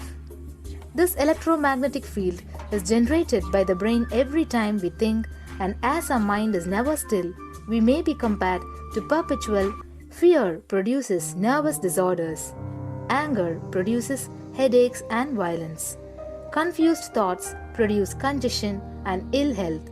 Depression causes cancer, tumors, mental diseases, and lowering of the immune system, causing death through own willpower. Our thoughts generate intricate energy patterns which can be detected by sensitive equipment and seen by clairvoyant individuals. These energy patterns are known as thought forms. Surprisingly, thought forms are shaped by the thoughts themselves. Each of us creates hundreds of thought forms every hour and release them into the environment. Although we cannot see them, the thought forms have as real an existence as any other form of energy. Most people can sense others' thought forms, and a continuous energetic exchange happens between people, about which we are usually unaware. This also explains why we sometimes take a sudden liking or dislike to a certain person directly on meeting them. We just catch their vibes. Unclutching is a guide for equanimity and enlightenment. Thoughts are like bubbles in a fish tank. Just as bubbles in a fish tank rise from the bottom, our thoughts also rise in the same manner. When one bubble comes and reaches the surface of the water, the next bubble starts and the third bubble starts. Because the bubbles are rising at high speed, they look like a continuous stream. But our mind is not a continuous stream. There is always a gap between two thoughts. Like the bubbles, we also experience a neutral space between two thoughts. This neutral space between two thoughts is our original state, the pure silence. It is a state of pure consciousness, the state of God. Since the gap or the neutral space between two thoughts is too small, we think all thoughts are connected and form a shaft. But there is always a gap between two thoughts. In the forest of northern India, the hunters trap the birds using a trap. They tie a rope between two trees. The shaft that we create by connecting two thoughts. In the middle of the rope, they secure a wooden stick. The stick is our mind. The rope is tied at the midpoint of the stick. When a bird comes and sits on the stick, the bird's own weight turns the whole stick upside down. It turns topsy-turvy. The moment it turns upside down and loses its sense of balance, it feels totally shaken and tightens its grip on the stick. It simply holds onto the stick as if its life depends on it. Similarly, we connect thoughts and form a shaft out of it and live in the fear that if we drop our mind, we might be lost. We might lose our identity. Because it is hanging upside down, it thinks, if I unclutch from this stick, I will fall and die. Is similar to the fear. Start trusting that we are unconnected, unclutched, independent and illogical thoughts, we might be lost. If the bird lets go and relaxes, it may flutter to balance for a moment or two. When it leaves the stick, maybe for a few seconds it will fall, but then it will adjust itself and start flying. In the same way, we hold on to whatever we think is our identity and security, our education, our mind, our life, our relationships, or our bank balance.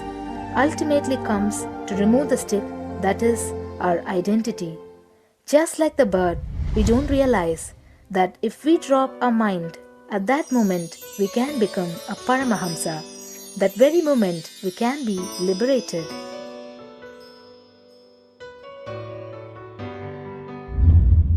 In Mundaka Upanishad, there is a story which explains there is a huge tall tree, and in the tallest branch of the tree, there is a golden bird sitting unclutched from everything in bliss, like Dakshinamurti.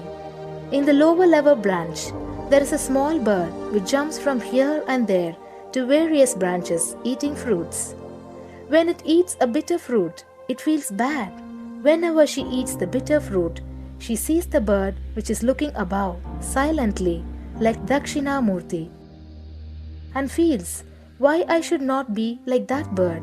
But unfortunately, when the same bird, when it eats tasty fruit, it forgets the bird sitting above it.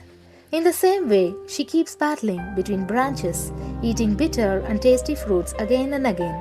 One day, as a small bird flies up higher, and as it reaches near the golden bird, it realized that he and she are the same. There is no difference between them both and realizes her original state.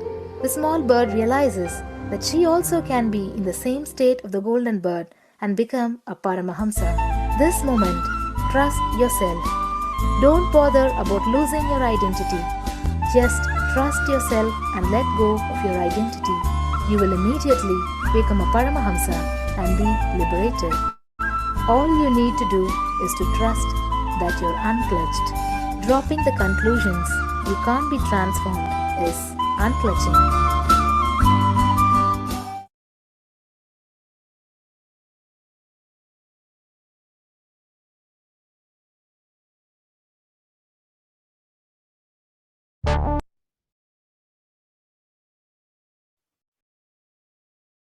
Yes, so we all just understood what is the science of unclutching.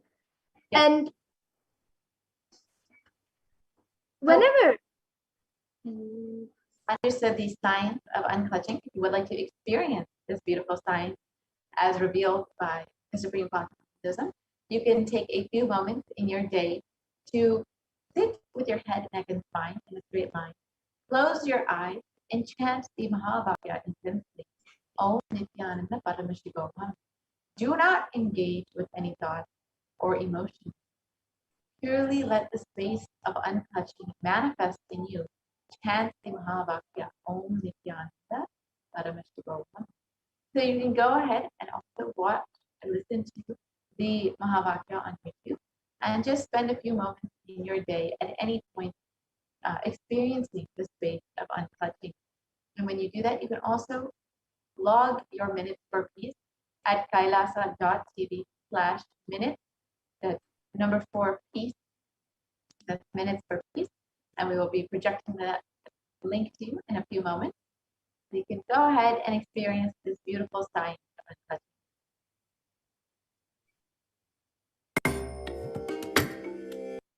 Protected with this beautiful science as revealed by the Supreme Quantum. So now let us see the seventh step, the seventh method, which is to do the ajapa japa of the cosmic sound Shiva, Shiva, Shiva. And a study conducted by the U.S. National Library of Medicine on the benefits of chanting clearly shows that ajapa japa chanting has a direct and positive benefit for the physical health and mental well-being. The study correlates the chanting of the ajapa japa to the vagus nerve stimulation used as a treatment for depression and epilepsy.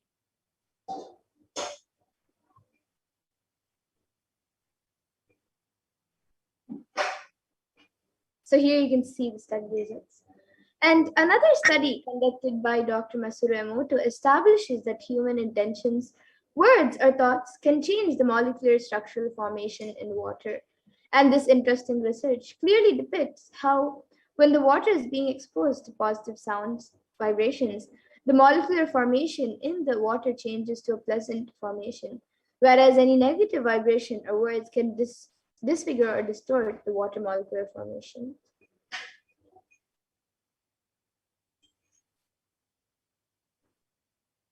And here you can see the pictorial depictions of how the water molecular forms respond to different words that are being uttered. So you can see compassion, thank you, wisdom, how beautiful the water molecular formation is. And compare that to negative sounds or vibrations like heavy metal music, or words like "I will kill you" in your pool, where the water becomes disintegrated, disformed, and disfigured. And you can imagine what happens is composed of up to 50% water when you chant the Ajaba Ajaba, the chanting of the powerful sacred mantra.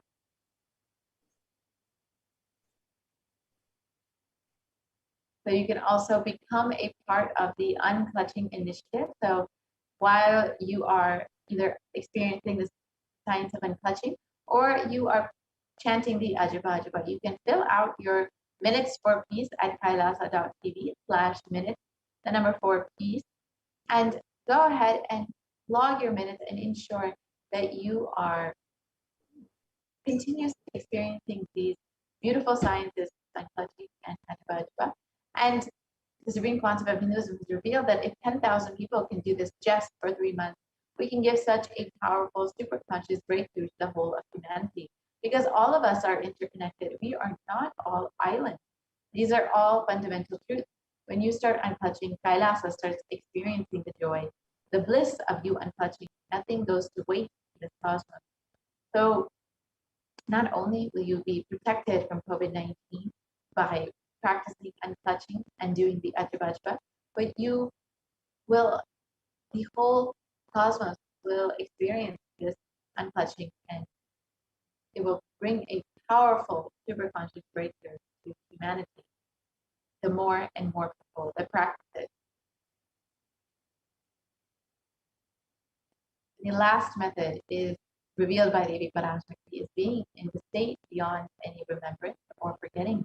In the Arunachal Swarana that blossoms as Aham, Aham in the Ananda Swarana. So this is the last method that Devi has revealed.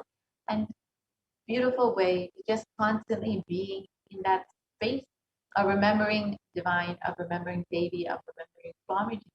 And in that constant space where you are beyond having to actively remember and beyond forgetting. So this alone can protect you from COVID-19. And each of these methods revealed by Devi Parashakti can protect you independently from COVID-19. So you can use any of these to make sure that you are staying safe during this time and that you and your family are protected. One of the ways that Devi Parashakti has revealed that you can protect yourself from COVID-19 is by praying Devi Parashakti and meditating upon her. And the easiest way to do this is to connect with Devi. And in this next segment, we will be understanding how we can connect with Devi, how we can pray to her and meditate upon her through the various offerings that we can make to Devi Parashakti. So we will be entering into this offering segment very shortly. And we will be understanding the various offerings that you can make to Devi Parashakti. And each of these offerings is just a small token of your love and appreciation and gratitude for Devi Parashakti, for Swamiji, for happening in your life. So stay tuned for this next segment and understand how you two connect with Devi and offer your love and devotion to her.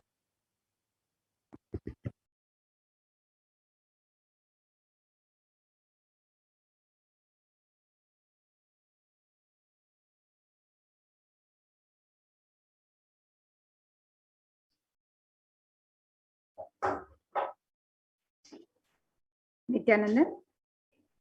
Now let us see the various offerings, the traditional offerings that we can offer to Devi Parashakti as we get ready to receive her darshan today.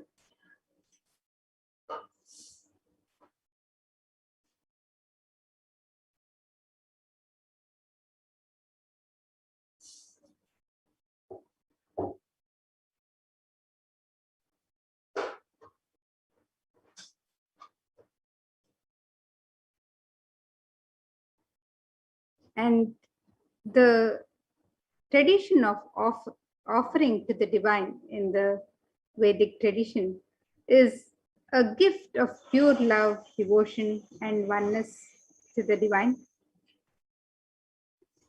and not made out of fear or greed, but it is made out of the pure expression of sacred sentiments from the devotee to the divine.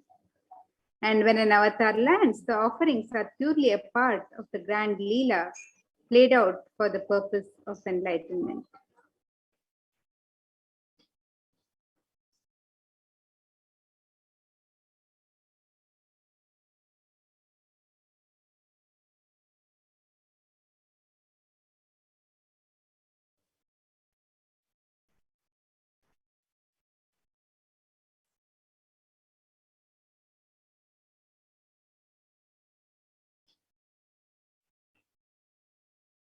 And as we prepare to receive the darshan of Devi Parashakti, remember Devi Parashakti, let us contemplate on the splendor of her form and her grace and compassion as we get ready to receive her darshan. And this Dhyana Shloka describes the grace and splendor of Devi Parashakti.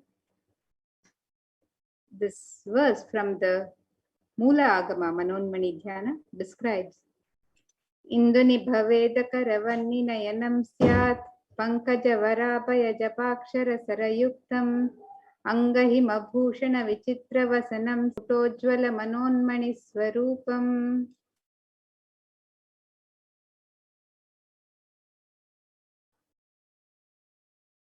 And the Dhyana Shloka for this verse, it says, the moon-like face holding the Veda books on hand, fire in eyes, with lotus flower gracing and blessing hands, and one hand with Japamala, beautifully decorated with jeweled ornaments and wonderful clothes and shining crown. Her name is Manonmani. And another Dhyana Shloka on Devi Parashakti describes Dhyayet Devim Trinetram Shashinibhavadhanam Vedahastam Dadanam Savye Padmam Varadam Apare Chabnem Chakshamalam Divyairabharanair Vibhushitatanum Brahmadibhi Pujitam Devi Meva Manonmanim Pratidinam Kamarthadatrim Shubham.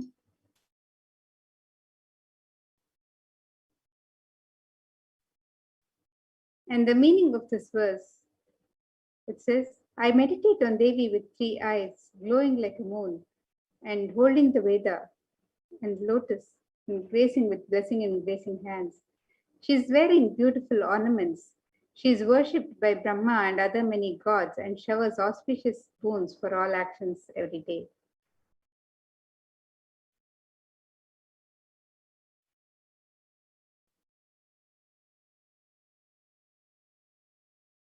And in the Hindu tradition, the element of gold is used in abundance in all the traditional rituals and worship of the divine, in the offerings to the divine, for it has a great significance as a most sacred and divine element. So let us see this verse from the Atharva Veda, which describes the significance of the divine element of gold. This verse says, Tredhajitam janmanedam hiranyam agnere babhuva somasyaikyam insitasya parapatata apamekam veda samreta ahutatte hiranyashe. The translation for this verse, triply born by birth is this gold, from the atoms of Agni is one. It becomes dearest to Agni. One fell away from the Soma when it was hurt. One they call the seed of virtuous and powerful Apa, the watery molecules. Let that triple gold be for your long life. Gold is a divine element in the Hindu tradition. It purifies anything it touches. It is an element of great spiritual significance and spiritual power of healing and enlightening. The vibration of gold has the power to infuse sattva energy and positive thought currents in anyone who wears it and in anyone who sees or operates in its vicinity.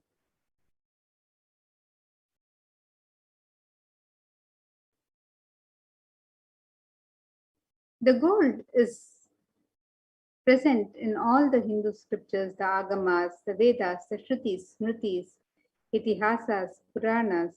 In all the Hindu scriptures, it is abundantly displayed that gold is the most auspicious and purest metal which purifies our being.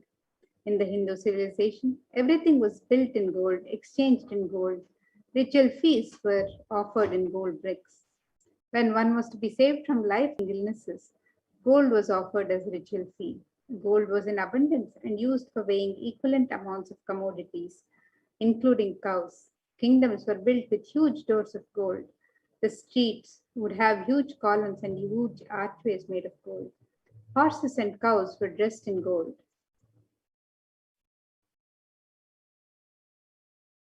The Hindu civilization thrived on the banks of rivers of gold. The Indus River was called Hiranmaya, the river of gold in Rigveda. The river Saraswati was called Hiranyavartini in Atharva Veda. The gold is the supreme element for offering gifts to the ones you love and revere. Temples are constructed and paved in gold.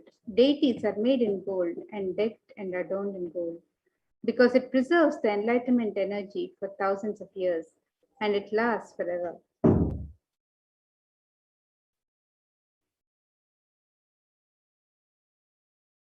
So today, you can make all of these traditional offerings to Devi Parashakti as you get ready to receive her darshan, and you can make these offerings as your expression of the sacred sentiments, your personal gift to Devi as you get ready to receive her.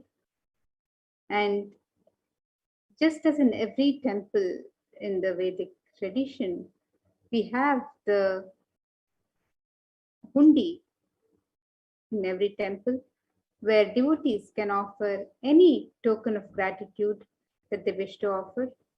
We also have the e-hundi offerings where you can offer any token, any kanika that you would like to offer in multiple currencies and in any amount that you wish to.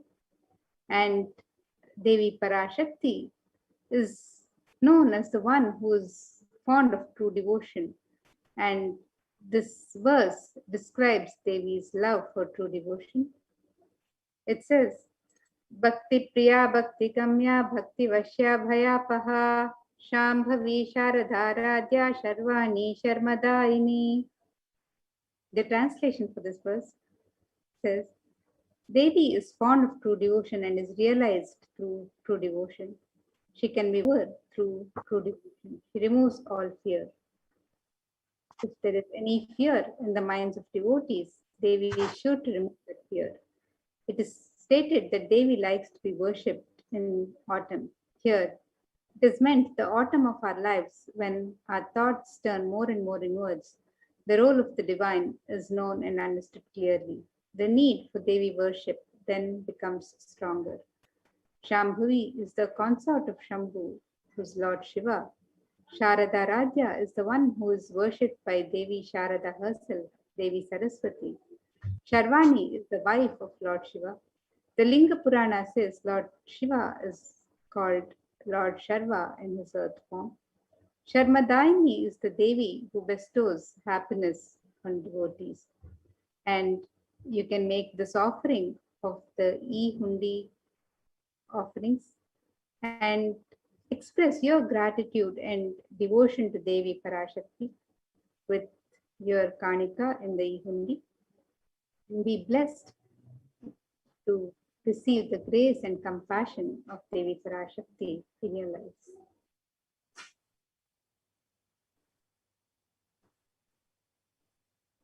Next offering is the Sankalpa Chanting, the offering of your conscious resolution.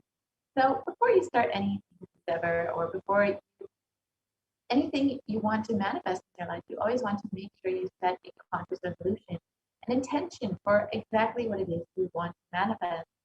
And whenever you offer this to the feet of Devi Parashakti, the Swamiji, you will be blessed with the overflowing energy of Devi and Swamiji to manifest exactly what it is you want. And in the Devi Mahatmya, it describes that the goddess enchants this universe, and she herself gives birth to this universe. That goddess being made without interest in anything gives that knowledge that leads to salvation, gives wealth. materialistic sense. So when you offer your sankalpa to Devi Parashakti, you will be blessed with the fruition of all desires and wishes.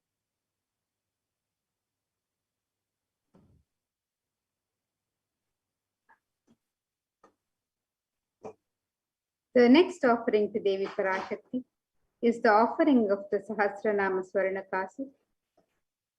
And Devi is described in the Lalita Sahasranama as Nama Parayana Prita, she who likes repetition of her various names. And you can make this offering of the Sahasranama Swarnakasi, the offering of the pure gold coin inscribed with one of the 1008 sacred names of Devi Parashakti. And this offering is a special and unique archana offered to the Mahameru of Devi Parashakti. So you can make this offering in any of 3 different denominations, and you can offer any number of gold coins as you would like to offer. And this offering blesses the devotee with imbibing the divine qualities of Devi Parashakti herself, the Ananta Kalyana Gunas as described in her 1008 names.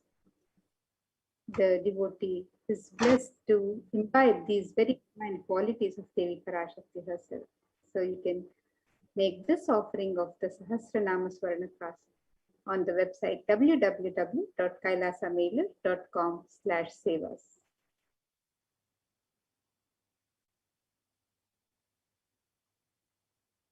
And the next offering is the Mukta Anguti, the finger ring with pearls. Devi is very well known to be adorned and very fond of pearls. And the pearl, of course, represents Devi's infinite compassion. So when you offer this pearl, Devi Parashakti, you will be blessed with Devi's compassion.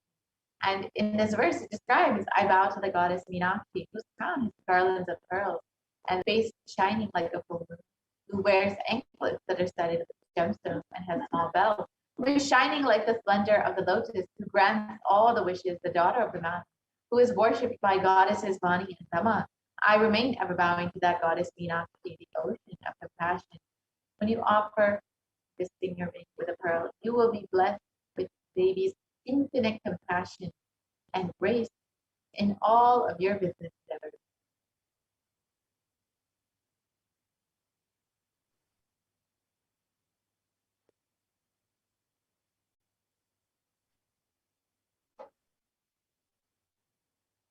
And the next offering to Devi Parashakti is the offering of the Swarna Padma Pushpa, the gold lotus flower.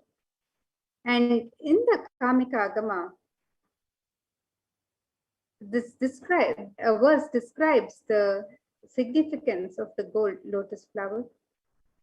This verse says, Ashtavidyeshwaropeta Kumbhavarana Samyutam Sarve Sasutra Vastradhya Hema Pankaja Bhushitaha Sapidhanas Satcha Kurachascha Pakva Bilva Palaprabha Snapanadhyaya Samsiddha Pramanena Samanvitaha. And the translation for this verse, it says all the kalashas should be wound around with suitable thread and covered with new cloth. They should be adorned with a lotus flower made of gold.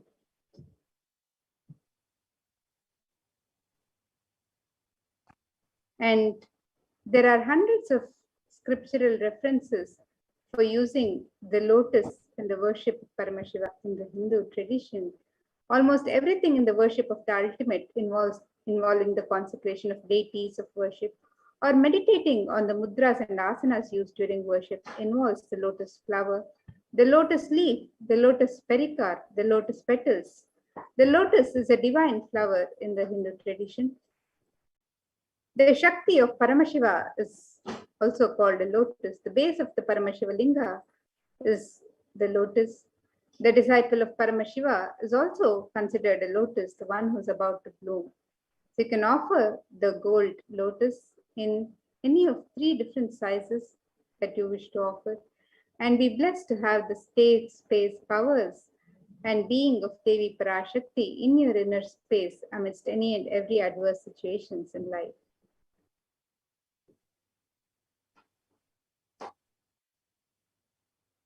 The next offering is the Swarnamati, the gold covering. And in this verse, it describes the power of Devi's feet.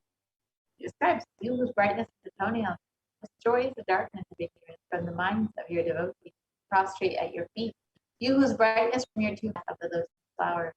So when you offer your, you see that the power of Devi's very toenails have the power to destroy the darkness of ignorance in the minds of the devotees. So when you offer this Swarnamati at the feet of Devi Parashakti, you will reap all the ignorance in your life will be removed, and you will be blessed by Devi Parashakti even in the most difficult aspects of your life.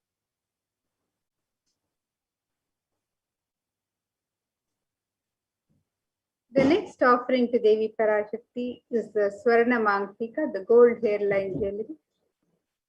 Devi is described as Sudha Sharabi Varshini, she who makes the nectar flow in all our nerves from the Sahasrara, she who gives a very pleasant experience of the ultimate. And the Mangtika, the hairline jewelry, represents the overflowing nectar from the Sahasrara, which is fully opened with the sacred sentiment of gratitude. The offering of the Swarna Mangtika to Devi Parashakti and receive the blessings of achieving the blissful state of overflowing gratitude and the space of complete completion. And you can make this traditional offering on the website www.kailasamela.com/sevas.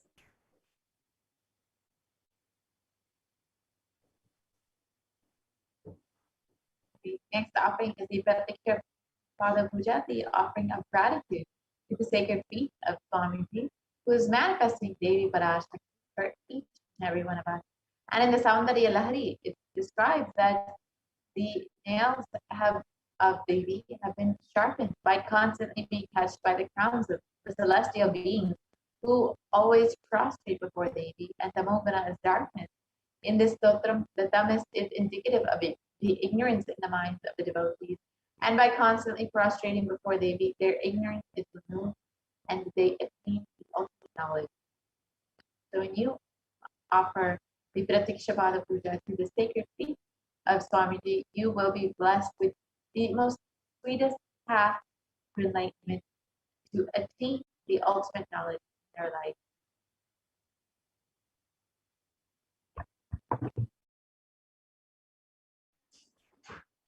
And the next offering to Devi Parashakti is the offering of the Vastra Seva. This is the offering of the sacred cloth to Devi Parashakti. And it's the traditional offering that bestows the devotee with during all times of their life. So you can offer the Vastra Seva, the offering of the sacred cloth, and be blessed with all the auspiciousness and blessings of Devi Parashakti and the Nijavatara, the Jagat Guru Mahasannidhanam, His Divine Holiness Bhagavan Sri Nithyananda Paramashivam.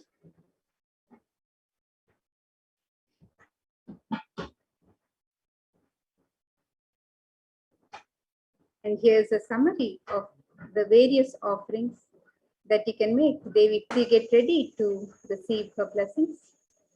And the website for all of these offerings is www.kailasamela.com/sevas. And you can make the offering of the e-hundi, which is an offering of any amount of your choice and in multiple currencies. You can make the offering of the Sankalpa chanting, the conscious resolution, the Devi Sahasranama, so the offering of the pure gold coin with one of the 1008 names of Devi Parashakti inscribed on each coin. The offering of the Mukta Anguti, the gold finger ring embedded with pearl. Offering of the Swarna Padma Pushpa, the gold lotus flower. The Swarna Metti, the gold toe ring for the lotus feet of Devi Parashakti. the Swarna Mankika, the gold hairline jewelry, the Pratyaksha Pada Puja, the traditional offering of gratitude from devotee to Guru, and the offering of the Vastra Seva, the sacred cloth. And you can make all of these offerings to Devi Parashakti on the website www.kailasamailer.com/sevas.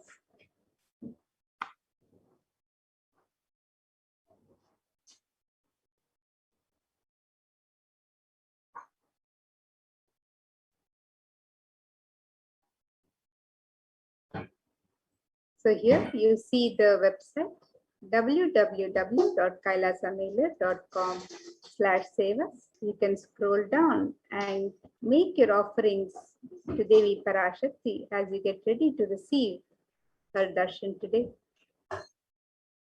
On the link on step 2, you can make the traditional offerings of the Alankara Seva or any offerings of Seva.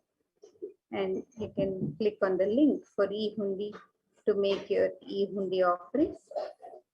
If you would like to make an intention to make an offering and receive Devi Parashakti's prayer intention into reality, you can also fill the form on step 1. And if you've made your offerings and you wish to make a sankalpa with your name and the names of your family members, you can fill out the details of the sankalpa on the link on step 3.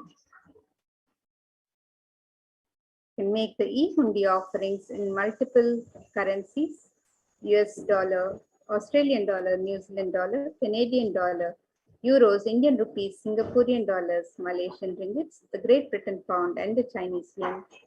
And you can make the offering in any amount of your choice. You can also make the traditional offerings of the alankaras, the ornaments, or the sevas to Devi Parashakti on the website. You can make the offering of the Devi Sahasranama Kasu, the Mukta Anguti, the gold finger ring with a pearl, the Swarna Padma Pushpa, the gold lotus flower, the Swarna Metti, the gold toe ring, the Swarna Mankika, the gold hairline jewelry, the Pratyaksha Pada Puja, the Vastra Seva, and all of these traditional offerings you can offer to Devi Parashakti on the website www.kailasamailer.com/sevas. And with this, now we'll get ready for the next segment of this program, where we'll be learning more about the various facilities being made available for the well-being of humanity as per the guidance of Devi Parashakti, the Supreme Pontiff of Hinduism himself, through the various de facto spiritual embassies of Kailasa. So let's get ready to receive Devi Parashakti and learn more about the various facilities being made for the care and well-being of humanity. Nithyananda Mother Swami. Nithyanandam, thank you very much, Ma Amrita. Nithyanandam, everyone. So welcome back to this segment. And in this segment, we are going to learn at the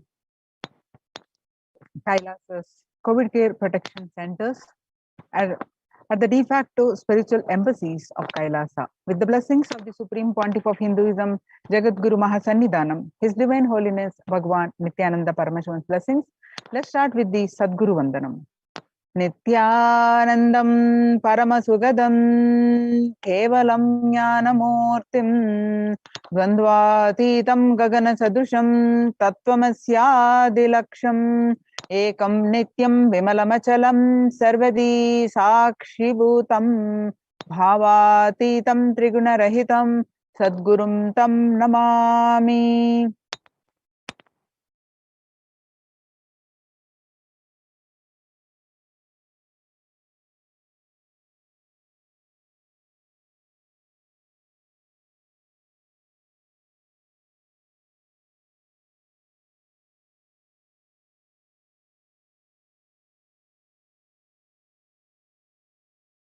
So what we learn from this segment today? Concerning statistics on mental health and global peace across the world due to the COVID-19 pandemic, what are the Supreme Pontiff of Hinduism and Kailasa's contributions for global peace, the Supreme Pontiff of Hinduism's spiritual solutions for COVID-19, Kailasa's COVID care protection centers, why temple-based ecosystems and UN recognizes Kailasa's contributions, join Kailasa's COVID care protection centers. Today, people around the world are trying to grapple with the grim reality that the pandemic is far from over. The aftermath of the current calamity promises to be much more devastating. The greatest economics of the world are facing disastrous futures. Countries are facing off each other in deep mistrust. Now, let us see some statistics and current news. In Australia, reported a new record number of coronavirus cases on Thursday when the country continues to battle the third wave of COVID-19 infections. There were more than 2,400 new locally acquired infections reported nationwide. On Thursday morning, the figure surpassing 2,000 in a single day for just the second time.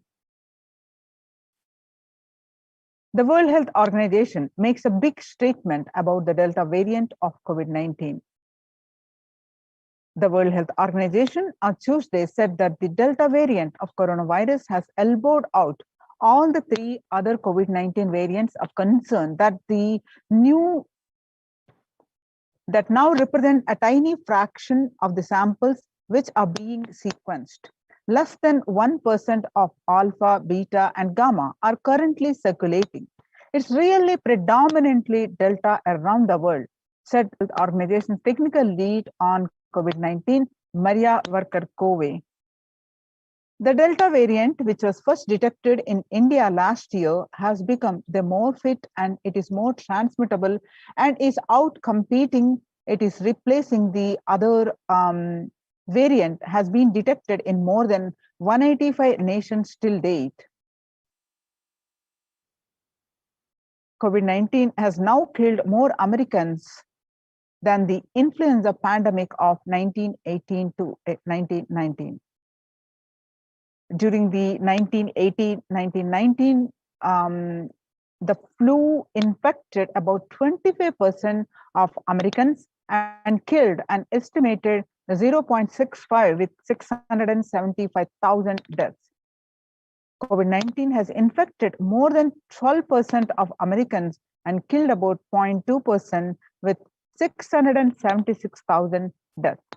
Now that the US death toll from COVID-19 has surpassed 676,000, the coronavirus pandemic has killed more Americans than the 1918-19 influenza pandemic did. Axios and the Associated Press both reported the grim milestone on Monday. So COVID-19 is now officially US deadliest pandemic as the death toll crosses that of the 1918-19 flu. People infected with alpha variant exhales 100 times more original COVID strain. According to a study, the University of Maryland researchers suggested that the need for better ventilation and tight-fitting masks, in addition to widespread vaccination, to help stop spread of the virus. The findings showed that the amount of virus in the air coming from alpha variant infections was much more, 18 times more than could be explained by the increased amounts of virus in the nasal swabs and saliva. These major increases in the airborne virus from alpha infection occurred before the Delta variant arrived and indicate that the virus is evolving to be better at traveling through the air. 6 feet distance may not be enough to prevent viral transmission indoors. According to a study in Washington, physical distancing of 2 meters, about 6.5 feet, may not be enough to sufficiently prevent transmission of virus carrying airborne aerosols indoor, according to a study. The results published in the journal Sustainable Cities and Society suggest that the physical distance alone is not enough to prevent human exposure to exhaled aerosols and should be implemented with other control strategies such as masking and adequate ventilation. The researchers examined three factors: the amount and rate of air ventilated through a space, the indoor airflow pattern associated with the different ventilation strategies, and aerosol emission mode of breathing versus talking. COVID-19 Delta variant still most concerning, says the World Health Organization's expert. Even with the emergence of the new COVID-19 variant, the Delta strain remains the top concern globally, appearing to outcompete others. A senior official with the World Health Organization said recently, I think the Delta variant for me is the one that is most concerning because of the increased transmittability, said Dr. Maria Van Kankove, the agency's technical lead for COVID-19, speaking during an online question and answer session. Is doubly transmittable compared to the ancestor strain, which means that it can spread to more people. COVID-19 pandemic is nowhere under control in the US, says the chief medical advisor, Anthony Fauci. He said, right now we are still in pandemic mode because we have 160,000 new infections a day. That's not even modestly in good control. In an interview with Axios, the US has reported 40 million cases of COVID-19 since the outbreak of the virus, with over 4 million infections adding up in the past few weeks. The increase in COVID cases comes as the US administration earlier this month announced that it is planning to provide booster shots of the vaccine as the Delta variant has become dominant in the nation and is wreaking havoc. The surge in Delta variant is driven by the low vaccination coverage in many communities across the US, according to the US Center for Disease Control and Prevention. In a country of our size, you cannot be hanging around and having 100,000 infections a day. You have got to get well before 10,000 before you start feeling comfortable, Mr. Fauci added. COVID-19 made the world less peaceful. You can see from the graph from the since the beginning of the pandemic in April 2020, the violent incidences have raised to a peak. The younger adults are more likely to report symptoms of anxiety and or depressive disorder during the COVID-19 pandemic. The ages 18 to 24 got affected 56.2%, and ages 25 to 49, 48.9%, and ages 50 to 64, about 39.1%, and ages 65, about 29.3%. The average share of adults reporting symptoms of anxiety disorder and or depressive disorder, what it was in the year 2019 in the period of 6 months, and was 11%, and now in January 2021, in just 1 month, it rose up to 41.1%. Some more statistics confirming the same, that the younger adults are more likely to report symptoms of anxiety and or depressive disorder during the COVID-19 pandemic. Stress in America, a national mental health crisis. COVID-19 is a significant stressor for most Americans. Nearly 8 in 10, 78% say the coronavirus pandemic is a significant source of stress in their life. Nearly 7 in 10, which is 67%, say they have experienced increased stress over the course of the pandemic. More than 60,000 healthcare workers have contracted COVID-19 and 300 have died. Of the health workers who treated patients during the China's COVID-19 outbreak, 50% showed signs of depression and 45% showed signs of anxiety, according to a preliminary research. The self-reported mental health among pregnant women and new mothers. Before the COVID-19 pandemic, the depression was 15%, and now during the pandemic, it rose up to 40.7%. And before the COVID-19 pandemic, the anxiety was 29%, and now it rose up to 72%. Living under stay-at-home orders, 8 in 10 students are struggling with focus on school or work and avoiding distractions. 55% of all the students do not know where to go for help for their mental health. Nearly 82% of the women surveyed understanding the pandemic's impact on working women. The survey said that their lives have been negatively disrupted by the pandemic. Nearly 70% of the women who have experienced these disruptions are concerned that their career growth may be limited as a result. The global economic outlook during the COVID-19 pandemic, a changed world. The pandemic is expected to plunge most countries into recession in 2020, with per capita income contracting in the largest fraction of countries globally since 1870. The COVID-19 recession has seen the fastest, steepest downgrades in consensus growth projections among all global recessions since 1990. International Labour Organization, COVID-19 is a threat to peace building in conflict-affected nations. The COVID-19 crisis has worsened already fragile situation. The ILO is more aware than ever of its responsibility to promote peace and resilience in the time of this global pandemic.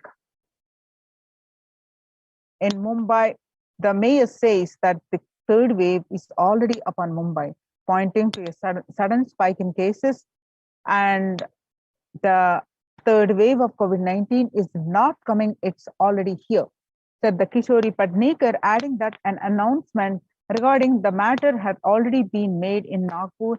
Speaking of the coming festive season in Maharashtra, the mayor urged people to remain in their homes. The mandals have been asked to allow only 10 people and have them work in shifts.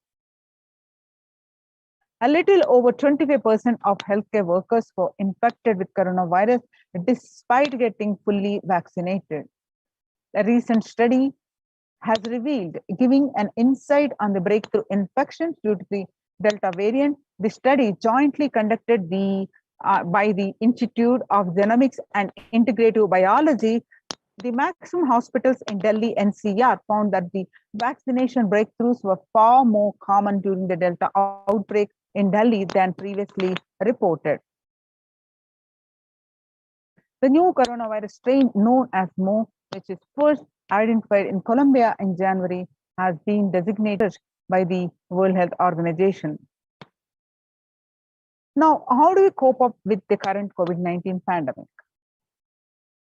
It is important to address the COVID-19 pandemic, which is seeing another wave,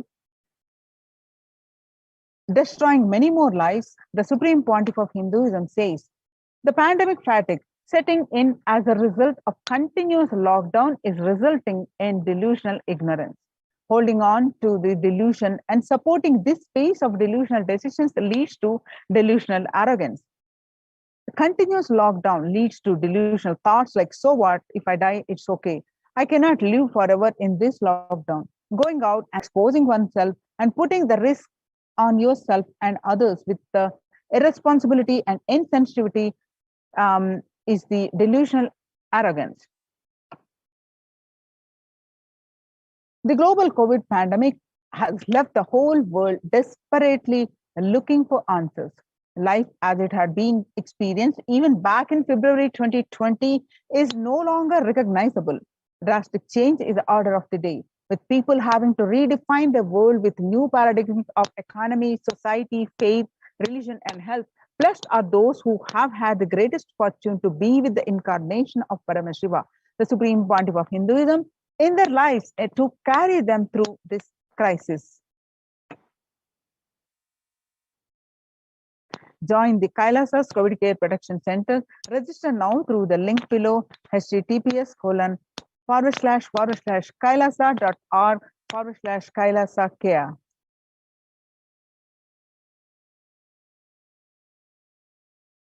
Making peace with the nature is possible if you start now. Even amid the pandemic, 2021 can go down as the year we made peace with the nature to set the planet to healing. Now let's watch a small clip.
The World Health Organization Health and Peace Initiative. If individual health and peace are interrelated, in the words of the Director General of World Health Organization, Dr. Tedros, there cannot be health without peace and there cannot be peace without health. If individuals and groups will access to health services, fulfilling their rights to physical and mental health, and health actors design neutral health interventions that promote trust and dialogue, and communities are empowered to cope with violent conflict, then health coverage is more universal. Grievances can be heard and addressed to generate trust around health emergency concerns. Affected communities are more likely to make meaningful contributions to peace and reconciliation and to resist incitement to violence.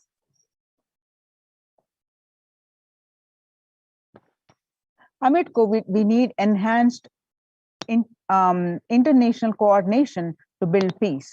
Tackling the pandemic and building the resilience in fragile states require concerted international action at local, national, and global events. As the humanitarian and economic toll of the COVID-19 pandemic continues to grow, so does the risk that this crisis will fuel new conflicts around the world while stemming prospects for resolving ongoing ones. Stronger health systems and universal health coverage must be a priority. For the first time since 1945, the entire world is confronted by a common threat, regardless of nationality, ethnicity, or faith.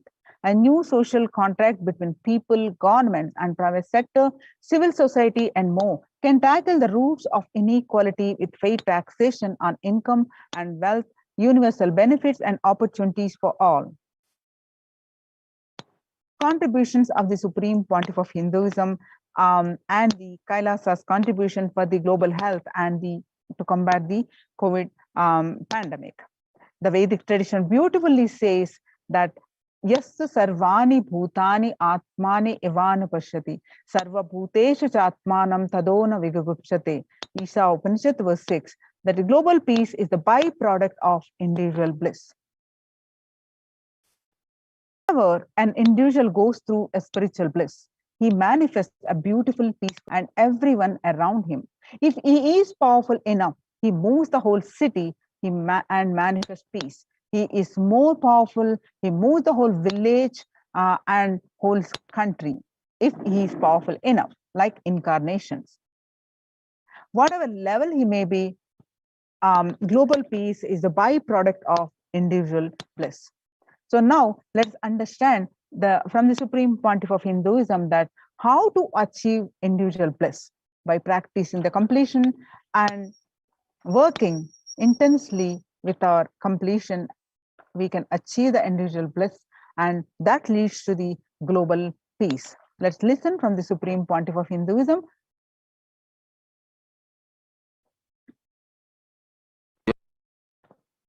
More deeper space you go inside you, more expanded you become, more one with everything, more oneness you experience. Because the more deeper you go, the more you experience the unified field of consciousness. Various words are used.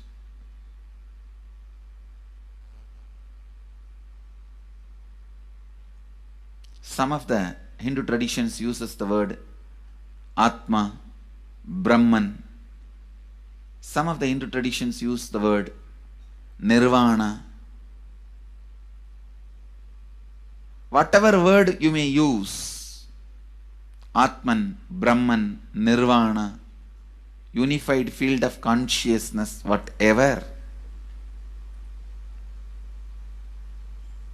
But one thing I want to tell you, the deeper and deeper you go in your inner space, you experience the vast oneness. The more superficial you are, the more incompletions you carry with others, even with yourself. The more superficial you become, even your own right hand and left hand fights with each other. Different parts of you fights with you. Different thoughts of you fights with you. Even you fight with you, the more superficial you go. The more traveling. First, you get integrated. The you fighting with you stops. Then, the people around you get integrated. They fighting with you stops. Completion with yourself, then completion with others, then comes completion with other things, not just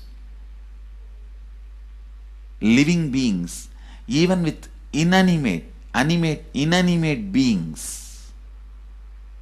The completion starts happening. Even with the nature, completion starts happening. Please understand, the more deeper you travel, the more deeper you go, the more deeper you settle down, the more deeper you start living. Your cognition expands.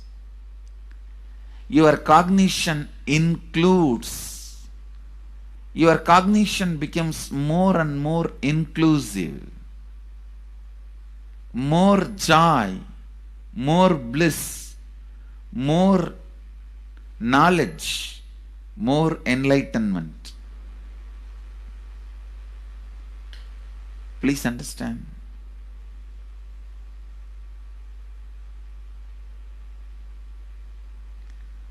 The more and more completion happens in you, you will see everyone around you feels complete with you. That is why I am saying, whether they have body or they are disembodied, in the deepest corners of your being, deepermost layers of your being, deepest parts of your being, you experience such powerful awareness, such joy.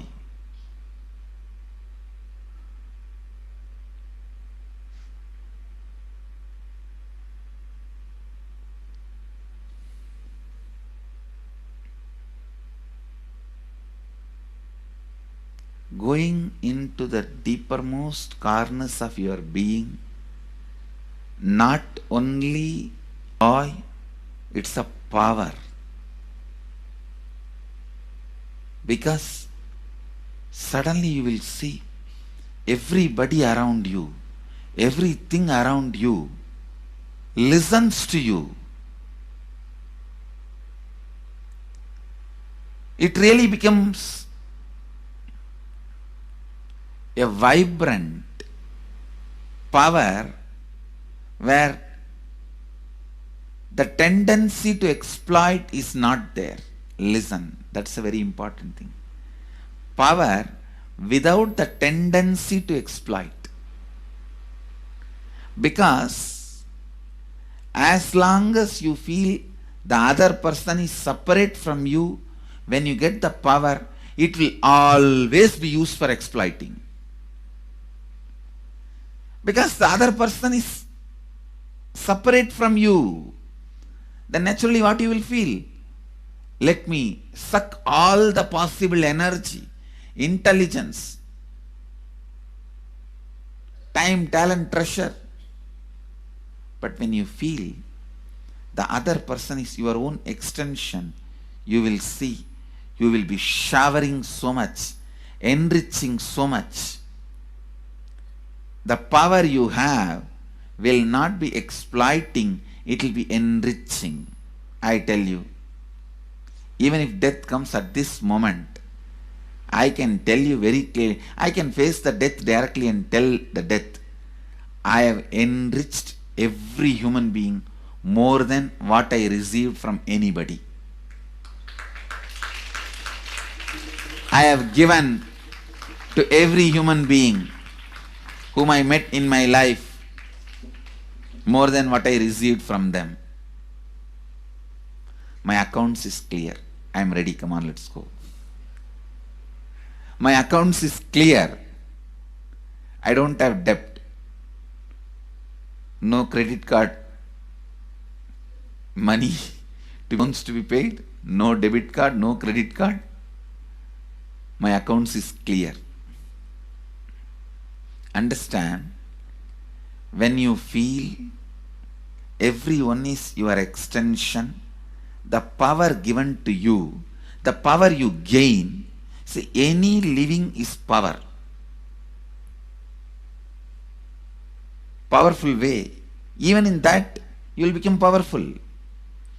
So any lifestyle you choose, you will get power in that field. Whether it is exploiting or enriching, murdering or raping or go on serving. Whatever lifestyle you choose, living is power.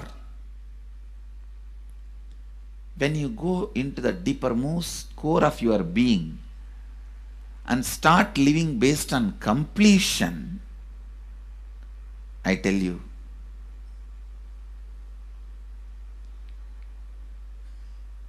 the first power you will experience is everything around you listens to you.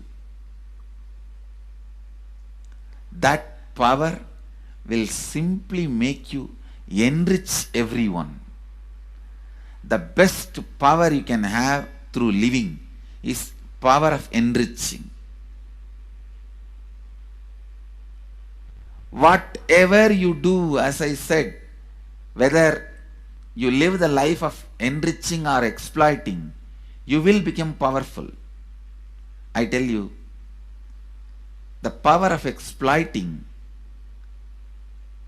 brings more and more conflict within and without. And those conflicts naturally bring suffering.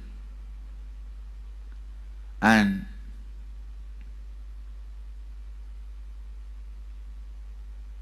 the power of enriching brings more and more completion in you and in others. This full month, Nithyananda Sangha all over the world. The other day I was seeing, we have officially presence in more than 50 countries. As devotees, group of devotees, we have presence in 100 countries. All over the world, we are going to celebrate this whole month for Global Peace Month. Impacting global peace. All of us this whole month will live completion and do samskara dahana kriya. Means burning the patterns which separates us from others. Burning the patterns which are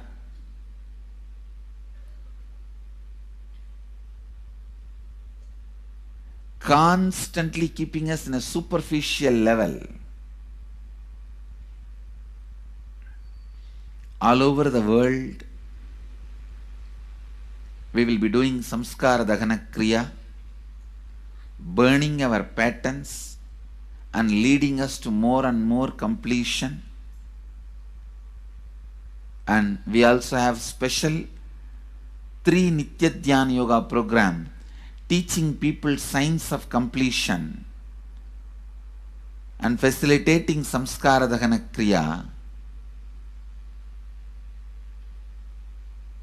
This month, 20th, 21st and 22nd,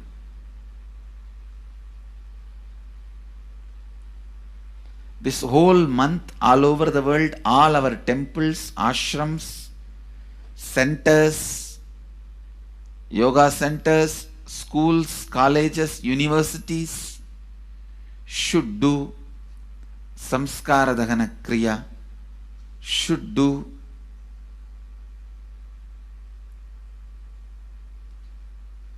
the practice of burning all the incompletions and patterns which leads to conflicts, bringing more and more peace inside us and outside us, spreading peace. This whole month, let's impact global peace. Let us really contribute to the global peace, not just talking about it. Let's do it. Let's do it. Not just talking about it. Let's do it. Even if you teach the samskara dahana kriya to 50 people in each area, each place where we have centers, ashrams, temples, two-way centers, yoga centers, even 50 people, each Tanidar teaches, enriches them with these signs.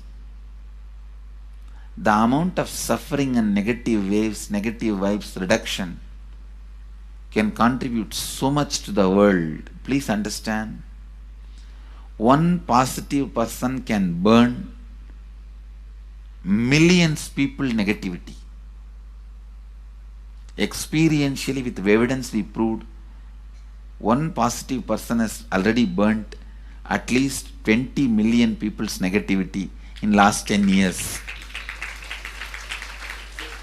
and brought peace. So each one of you, if you stand up as one positive being, one authentic, responsible, enriching being,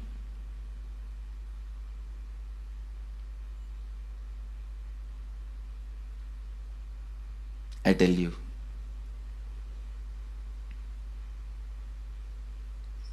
we can do so much to the world. It will be a better place than the time we entered. When we leave, it should be a better place. That's all. When we leave the earth, it should be a better place. So understand, inner peace is your birthright. Go to the depths of your being. Bring more and more completion into you. Completion with others. And start living Advaita. Today in the Inner Awakening session, it's all about completion with others. So last 6 days, literally, you worked so much, one by one by one by one by one, layer by layer by layer by layer. The completion with yourself. Now comes completion with others. Today, we are starting the science of completion with others.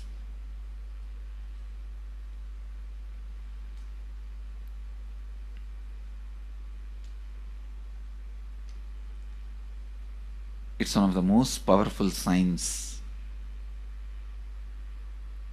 Does so much to human beings, not just healing their relationships, even inside their consciousness, this inner space, so much of good is done, so much of awakening is done.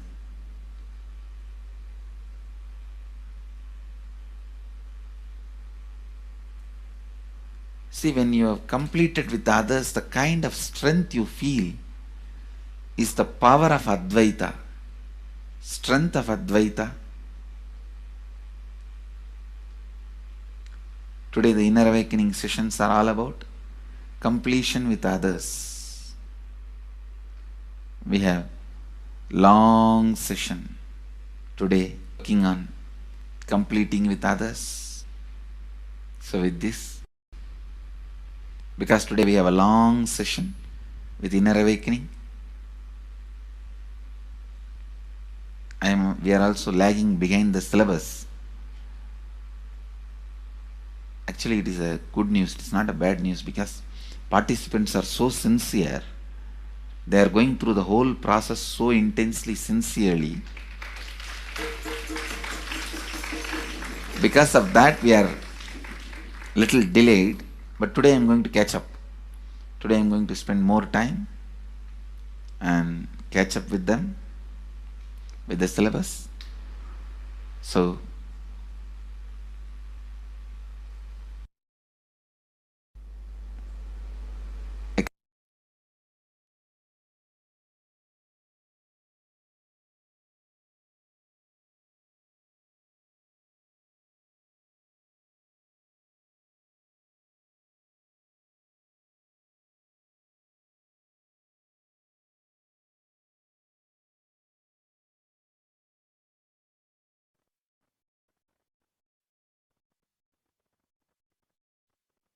Now, let's understand the Kailasa's mission of global peace and superconsciousness breakthrough.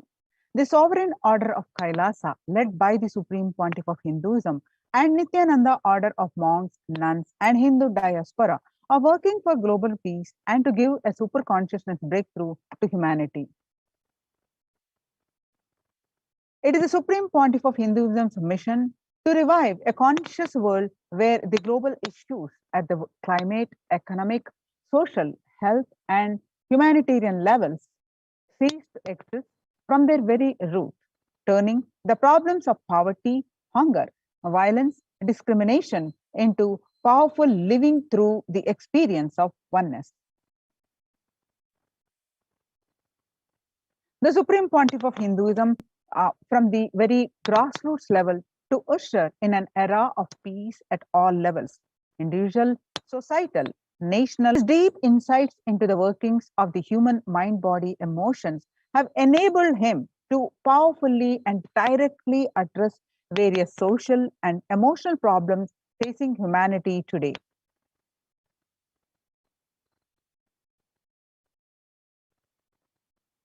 Some of the ways the Supreme Pontiff of Hinduism provides spiritual solutions to combat pandemic and other issues are through the Paramashivoham program, bringing super consciousness breakthrough to the whole humanity by starting the Akhanda Nirvikalpa Samadhi Jnana Yajna and contributing almost 3 million minutes now. And Paramashiva Sankalpa chanting, the sacred Sanskrit mantra chanting to heal 24/7 via Zoom session. The spiritual healing to one and all 24/7, helping humanity to cope up with insecurity, fear, disease by empowering individuals to heal themselves, learn to cope up emotions like depression and tough situations in relationships, providing alternative solutions to worldly problems through power manifestation, initiating thousands every day into the power manifesting superhuman capabilities in the Kailas courtyard session, providing healthy solutions like a technique to clear the stomach from the Ayurveda solutions, which ultimately brings clarity out to the spiritual truths and give a conscious breakthrough. In the long term, establishing self-sufficient communities.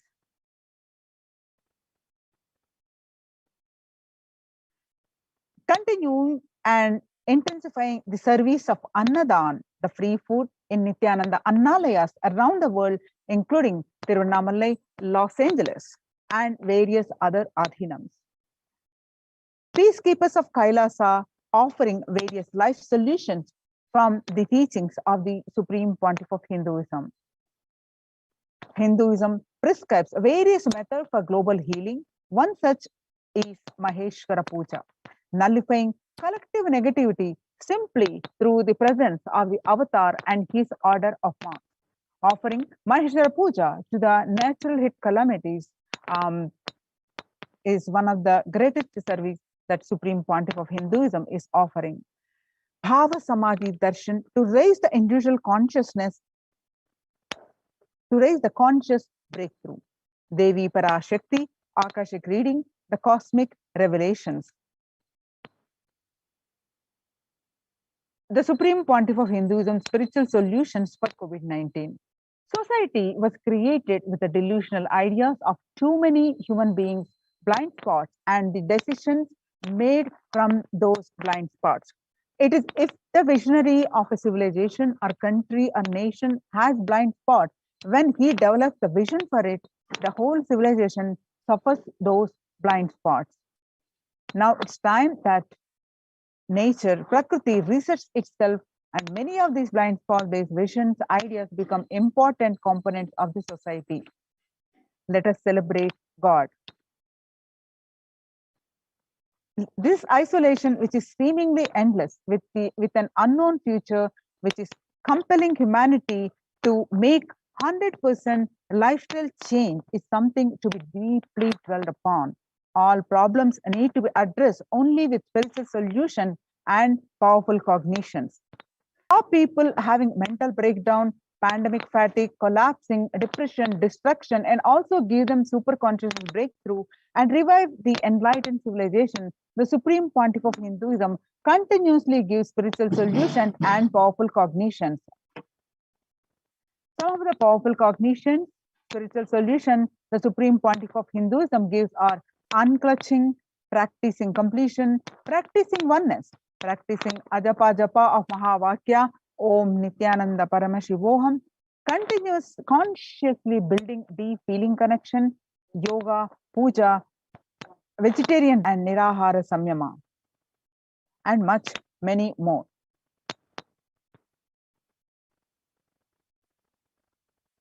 The life solutions based on the ancient Hindu tradition, the meditation and yoga techniques from the scriptures, the cognitions rooted in the highest truth, the lifestyle based on living and radiating the higher values of life, and powerful way of living and realizing one's ultimate potential form the foundation of the Supreme Pontiff of Hinduism's teachings, which by their inherent nature provide the foundation for peace on planet Earth. The Supreme Pontiff of Hinduism has launched the minutes for peace, and the total count comes out to be the minutes logged in, comes out to be staggering 409 billion minutes for peace so far. Supreme Pontiff of Hinduism has also launched the Kumbh Mela in USA, Los Angeles since 2007, and Supreme Pontiff of Hinduism has organized a month-long peace walk during 2009, covering 1,000 kilometers and 1,000 villages to bring together harmony from all walks of life to promote feeling connection and oneness among people. And sannyas, initiation into sannyas for thousands of devotees. Sannyas is our social responsibility. Let us save Hinduism and humanity. Supreme Pontiff of Hinduism has also revived the ancient practice of embarking on pilgrimages to set the original context of spiritual conscious breakthrough. And through the Annalayas under the Red Om with No Hunger Project, the Kailasa's de facto spiritual embassies of Kailasa worldwide under the guidance of the Supreme Pontiff of Hinduism has served over 5 billion organic sattvic vegetarian meals so far. Giving free food to all the citizens is the economic policy of Kailasa, deriving the reference from the Vedas and Agamas. And one of the recently, the humanitarian initiative launched by the Supreme Pontiff of Hinduism is the opening of Kailasa's COVID care centers in India, where the monastic campuses have been turned into a multi-layer quarantine facility to safeguard the inmates against the possible point of contact with the outer world.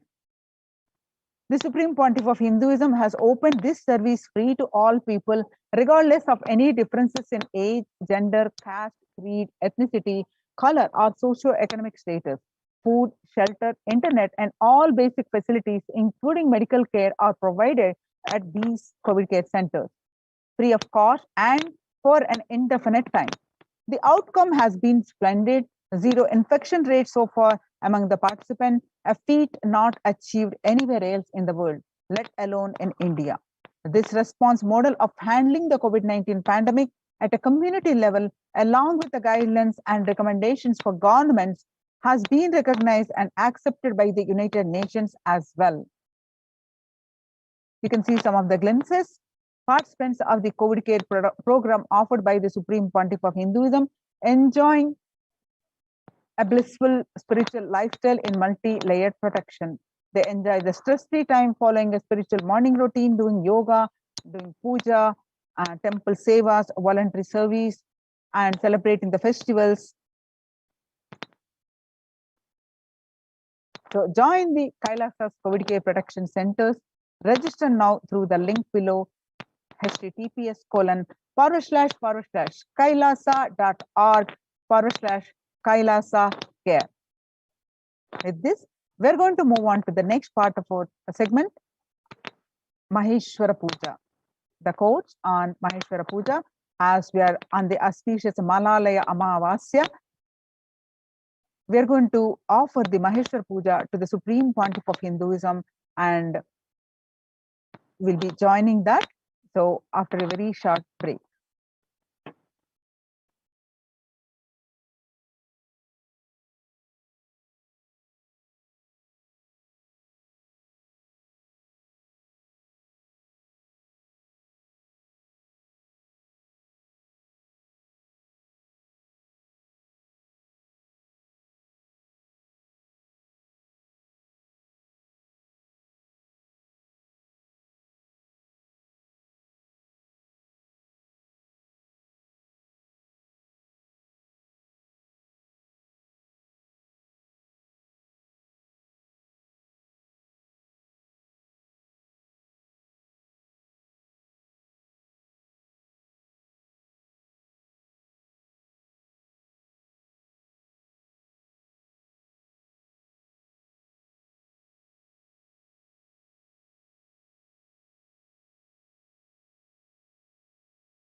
Welcome back to our next segment. We are going to learn about the Maheshwara Puja. On this auspicious Mahalaya Amavasya, let's pay our deepest respects to the Supreme Pontiff of Hinduism and start with the Sadguru Vandanam. Nithyanandam Paramashivoham Kevalam Jnanamurtim Dvandvatitam Gagana Sadusham Tattvamasya Ekam Nityam Vimalamachalam Sarvadi Sakshibhutam Bhavatitam Triguna Sadgurum Tam Namami. As per Hindu scriptures,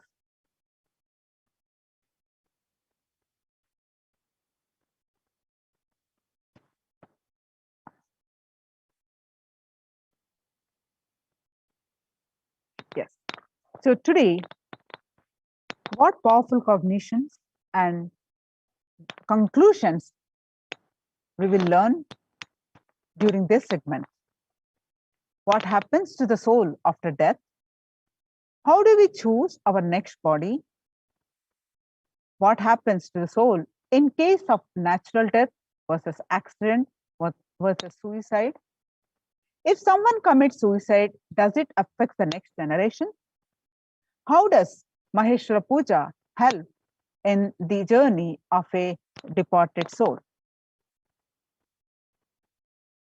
So what is Maheshwara Puja? In the Vedic science of enlightenment, every being is required to come ancestors, the Ishta Devata, the favorite deity, nature, and Guru, to awaken the feminine consciousness and to achieve enlightenment.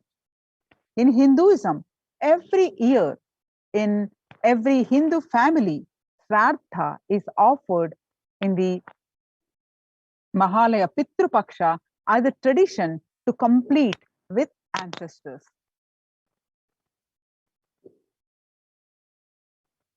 So the scriptural reference, according to the astrology, tells the Saturn, the Pitru Loka, the ancestral plane, Kanyagatesh Shivitari Pitarau Yanti Vai Sutana Amavasya Dine Prapte Grahadvaram Samasrita. When the sun enters the Saturn, the Pitraloka, the ancestral plane, and Bhuloka, the earthly plane, are in closest proximity to each other and is considered the best time to for offering completion and reverence to the ancestors. As per the Hindu scriptures, Durga Puja is done in Shukla Paksha of Ashwina month. It marks the beginning of Navaratri and Durga Puja.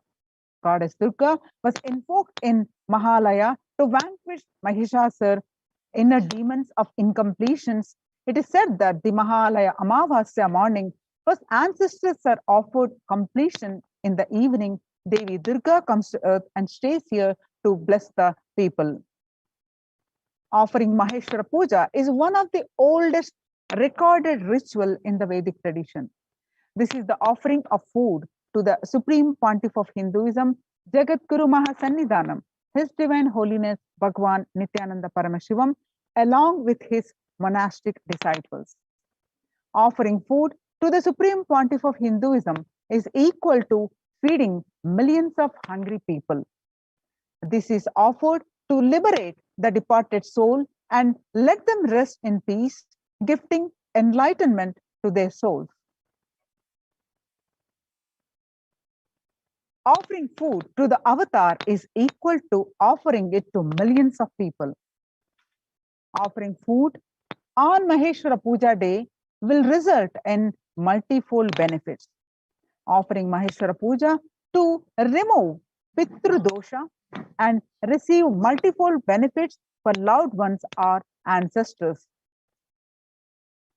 On the auspicious occasion of Pitru Paksha, a 16-day lunar period, 16-day lunar period in Hindu calendar pay homage to their ancestors, especially through food offerings.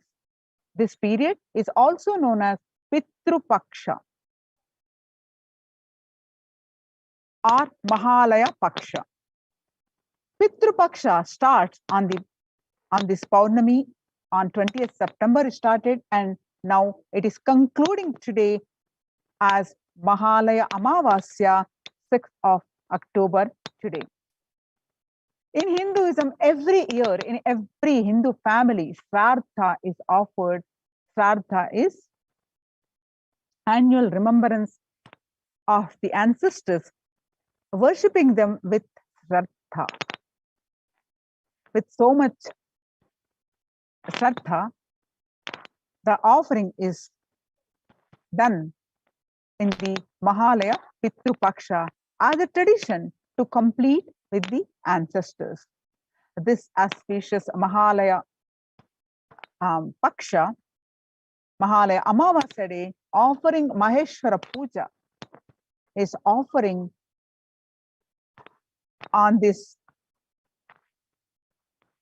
auspicious Mahalaya Paksha Amavasya to the Supreme Pontiff of Hinduism, Jagadguru Mahasannidhanam, His Divine Holiness Bhagavan Nithyananda Paramashivam.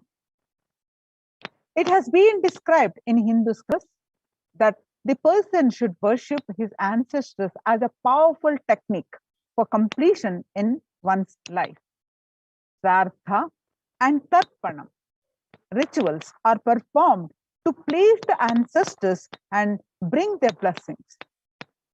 In Hinduism, Pitrus, our ancestors, are considered God.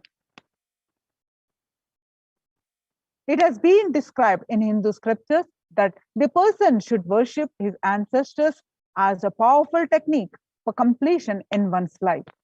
Shraddha and Tarpanam rituals are performed to please the ancestors and bring their blessings.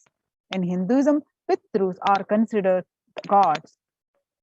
There is also an ancestral astrological reason for celebrating Pitru Paksha. Pitru Dosha is the unpleasant phase in life when someone is deprived of success even after reaching very close to success. There are problems related to children, or there is a loss of money, financial problems, or unfavorable environment in the house. Despite all efforts, unable to get married, incompletion in relationships, and so on and so forth. That is why the peace of ancestors is considered necessary even for getting rid of Pitru Dosha. Offering of Pinda in the stomach of a living incarnation of Paramashiva is the best form of Pinda Tappana and Shraddha to remove Pitru Dosha. This in the Somasambhu Paddhati says it is 1,000 times greater than offering any Shraddha, any Pinda in any river, any water body, any lake, any holy land, any holy place. Once you offer the Maheshwara Puja, after that you may not need to do Shraddha. Regardless of the number of births the soul would have taken, regardless of the soul, while embodied having been initiated by the master or not in his lifetime, the master can intervene and make his presence available in the departed soul's life and lead it to enlightenment. This is possible only through Maheshwara Puja.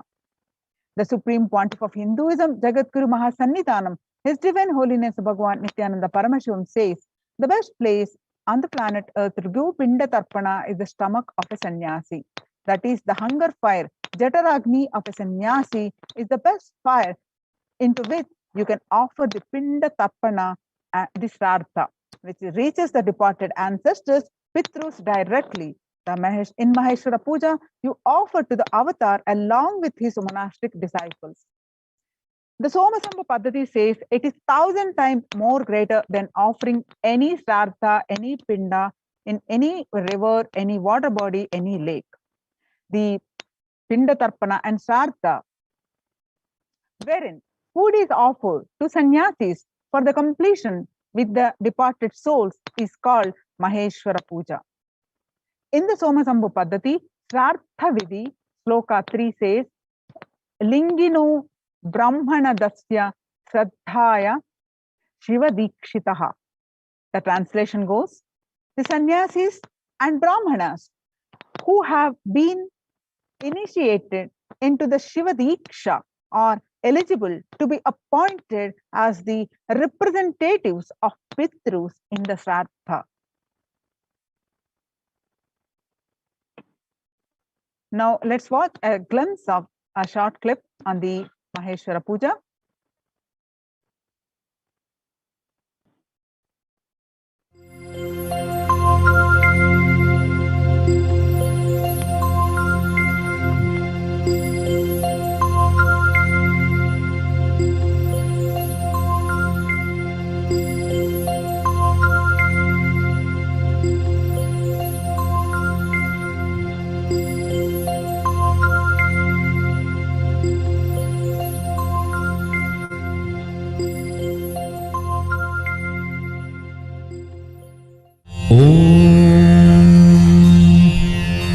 पार्थाय प्रतिबोधितां भगवता नारायणेन स्वयं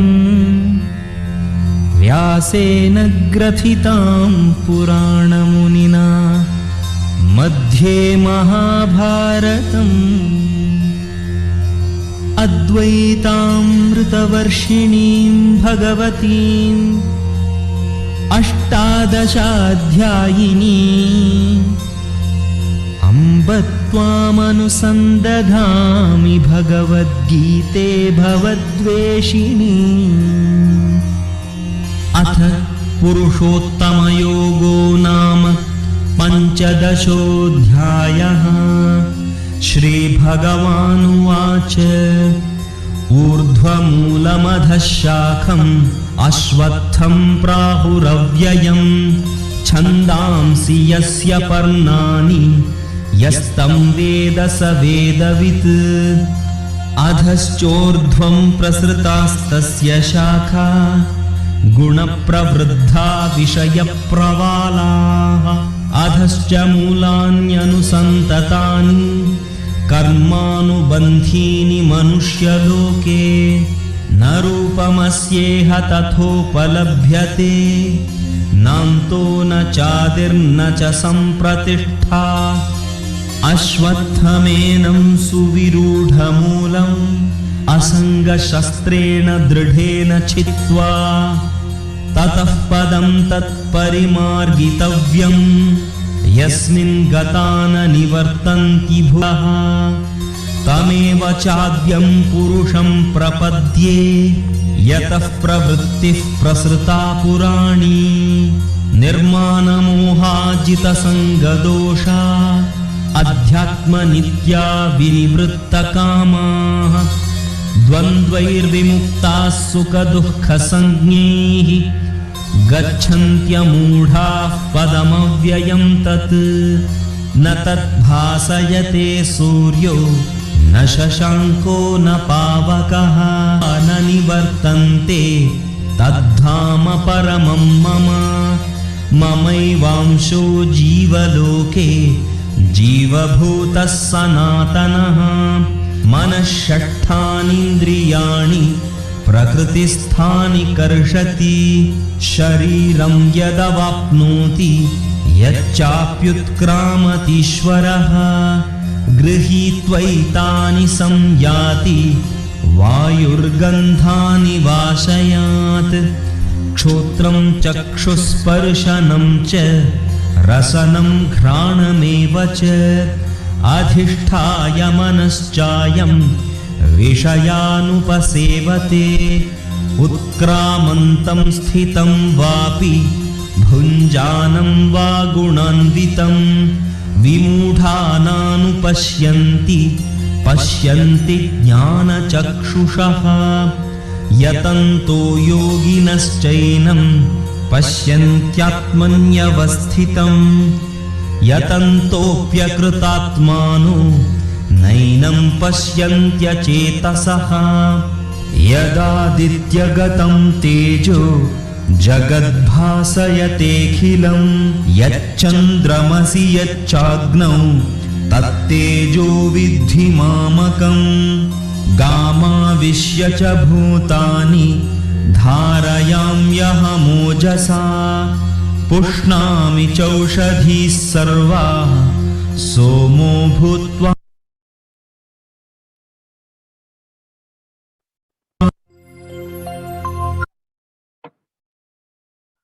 Maheshwara Puja is to help the departed souls rest in peace. This is the offering of food to the master along with his monastic disciples. Offering Maheshwara Puja is one of the oldest recorded ritual in the Vedic tradition. This is offered to help the departed soul rest in peace and give the enlightenment to the soul. Maheshwara Puja is a very important process for completion with any departed soul. In Maheshwara Puja, the Supreme Pontiff of Hinduism and all his sannyasis become an empty space. The bridge become an empty space, the bridge for the Srartha, Pinda, the offerings and oblations to reach the Pitrus, the elders or any departed soul. The tradition says Brahma Kapala in Badri, Kala Bhairava's body in Varanasi, and Vishnu's Paduka in Gaya. To any one of them, you can offer the pinda, the cooked rice ball. It will reach the elders. It will reach the ancestors.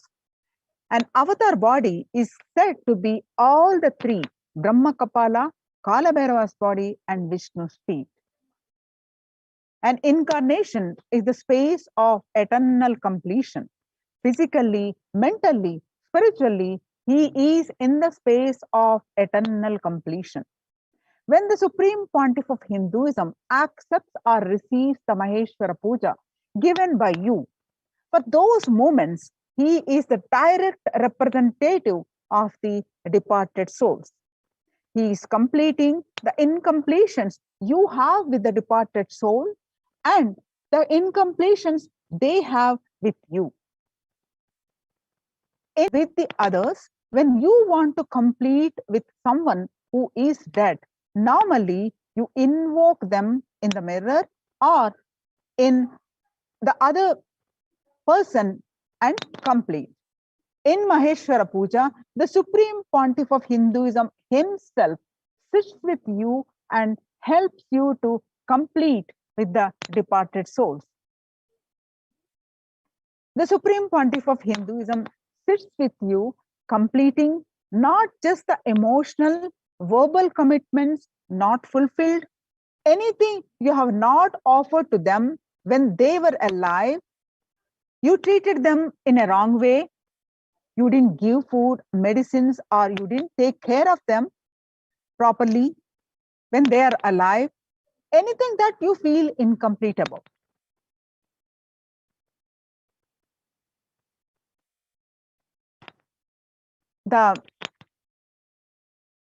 Another scriptural reference, Viraja Homa Mantras, it says, Srincha Lakshmincha Pushtincha Kirtincha Ranyatam Brahmanyam Bahuputratam Shraddha Mede Prajnatu Jata Veda Santadhadu Swaha. May God grant me royal prosperity, the bliss of freedom, health, noble repute, capacity to pay off debts to God, departed souls, and sages. May He bless me with the experience of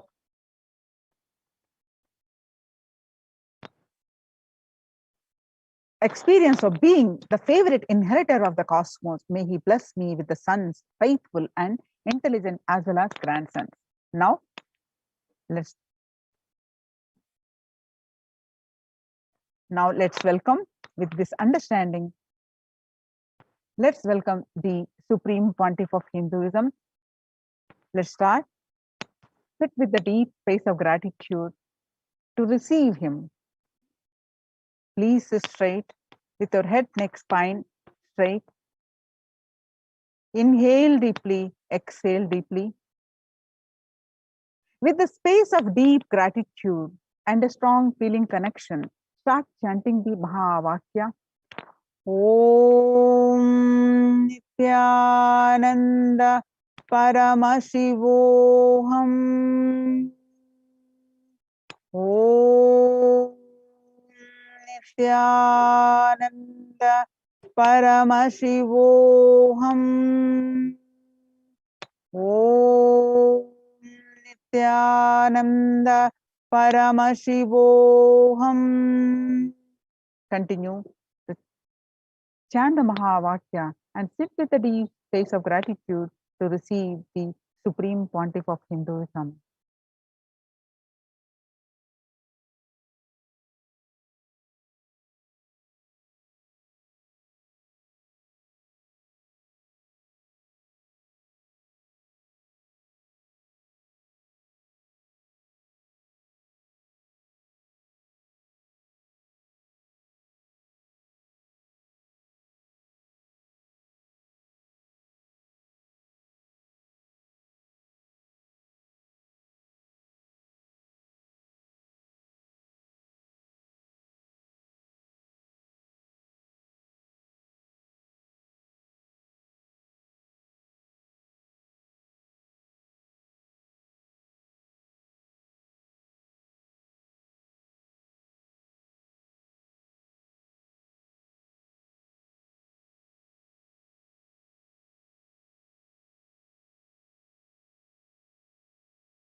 Nithyananda Paramashivoham. Om Nithyananda Paramashivoham. Om Nithyananda Paramashivoham. Om Nithyananda Paramashivoham. Om Nithyananda Paramashivoham. Om Nithyananda Paramashivoham.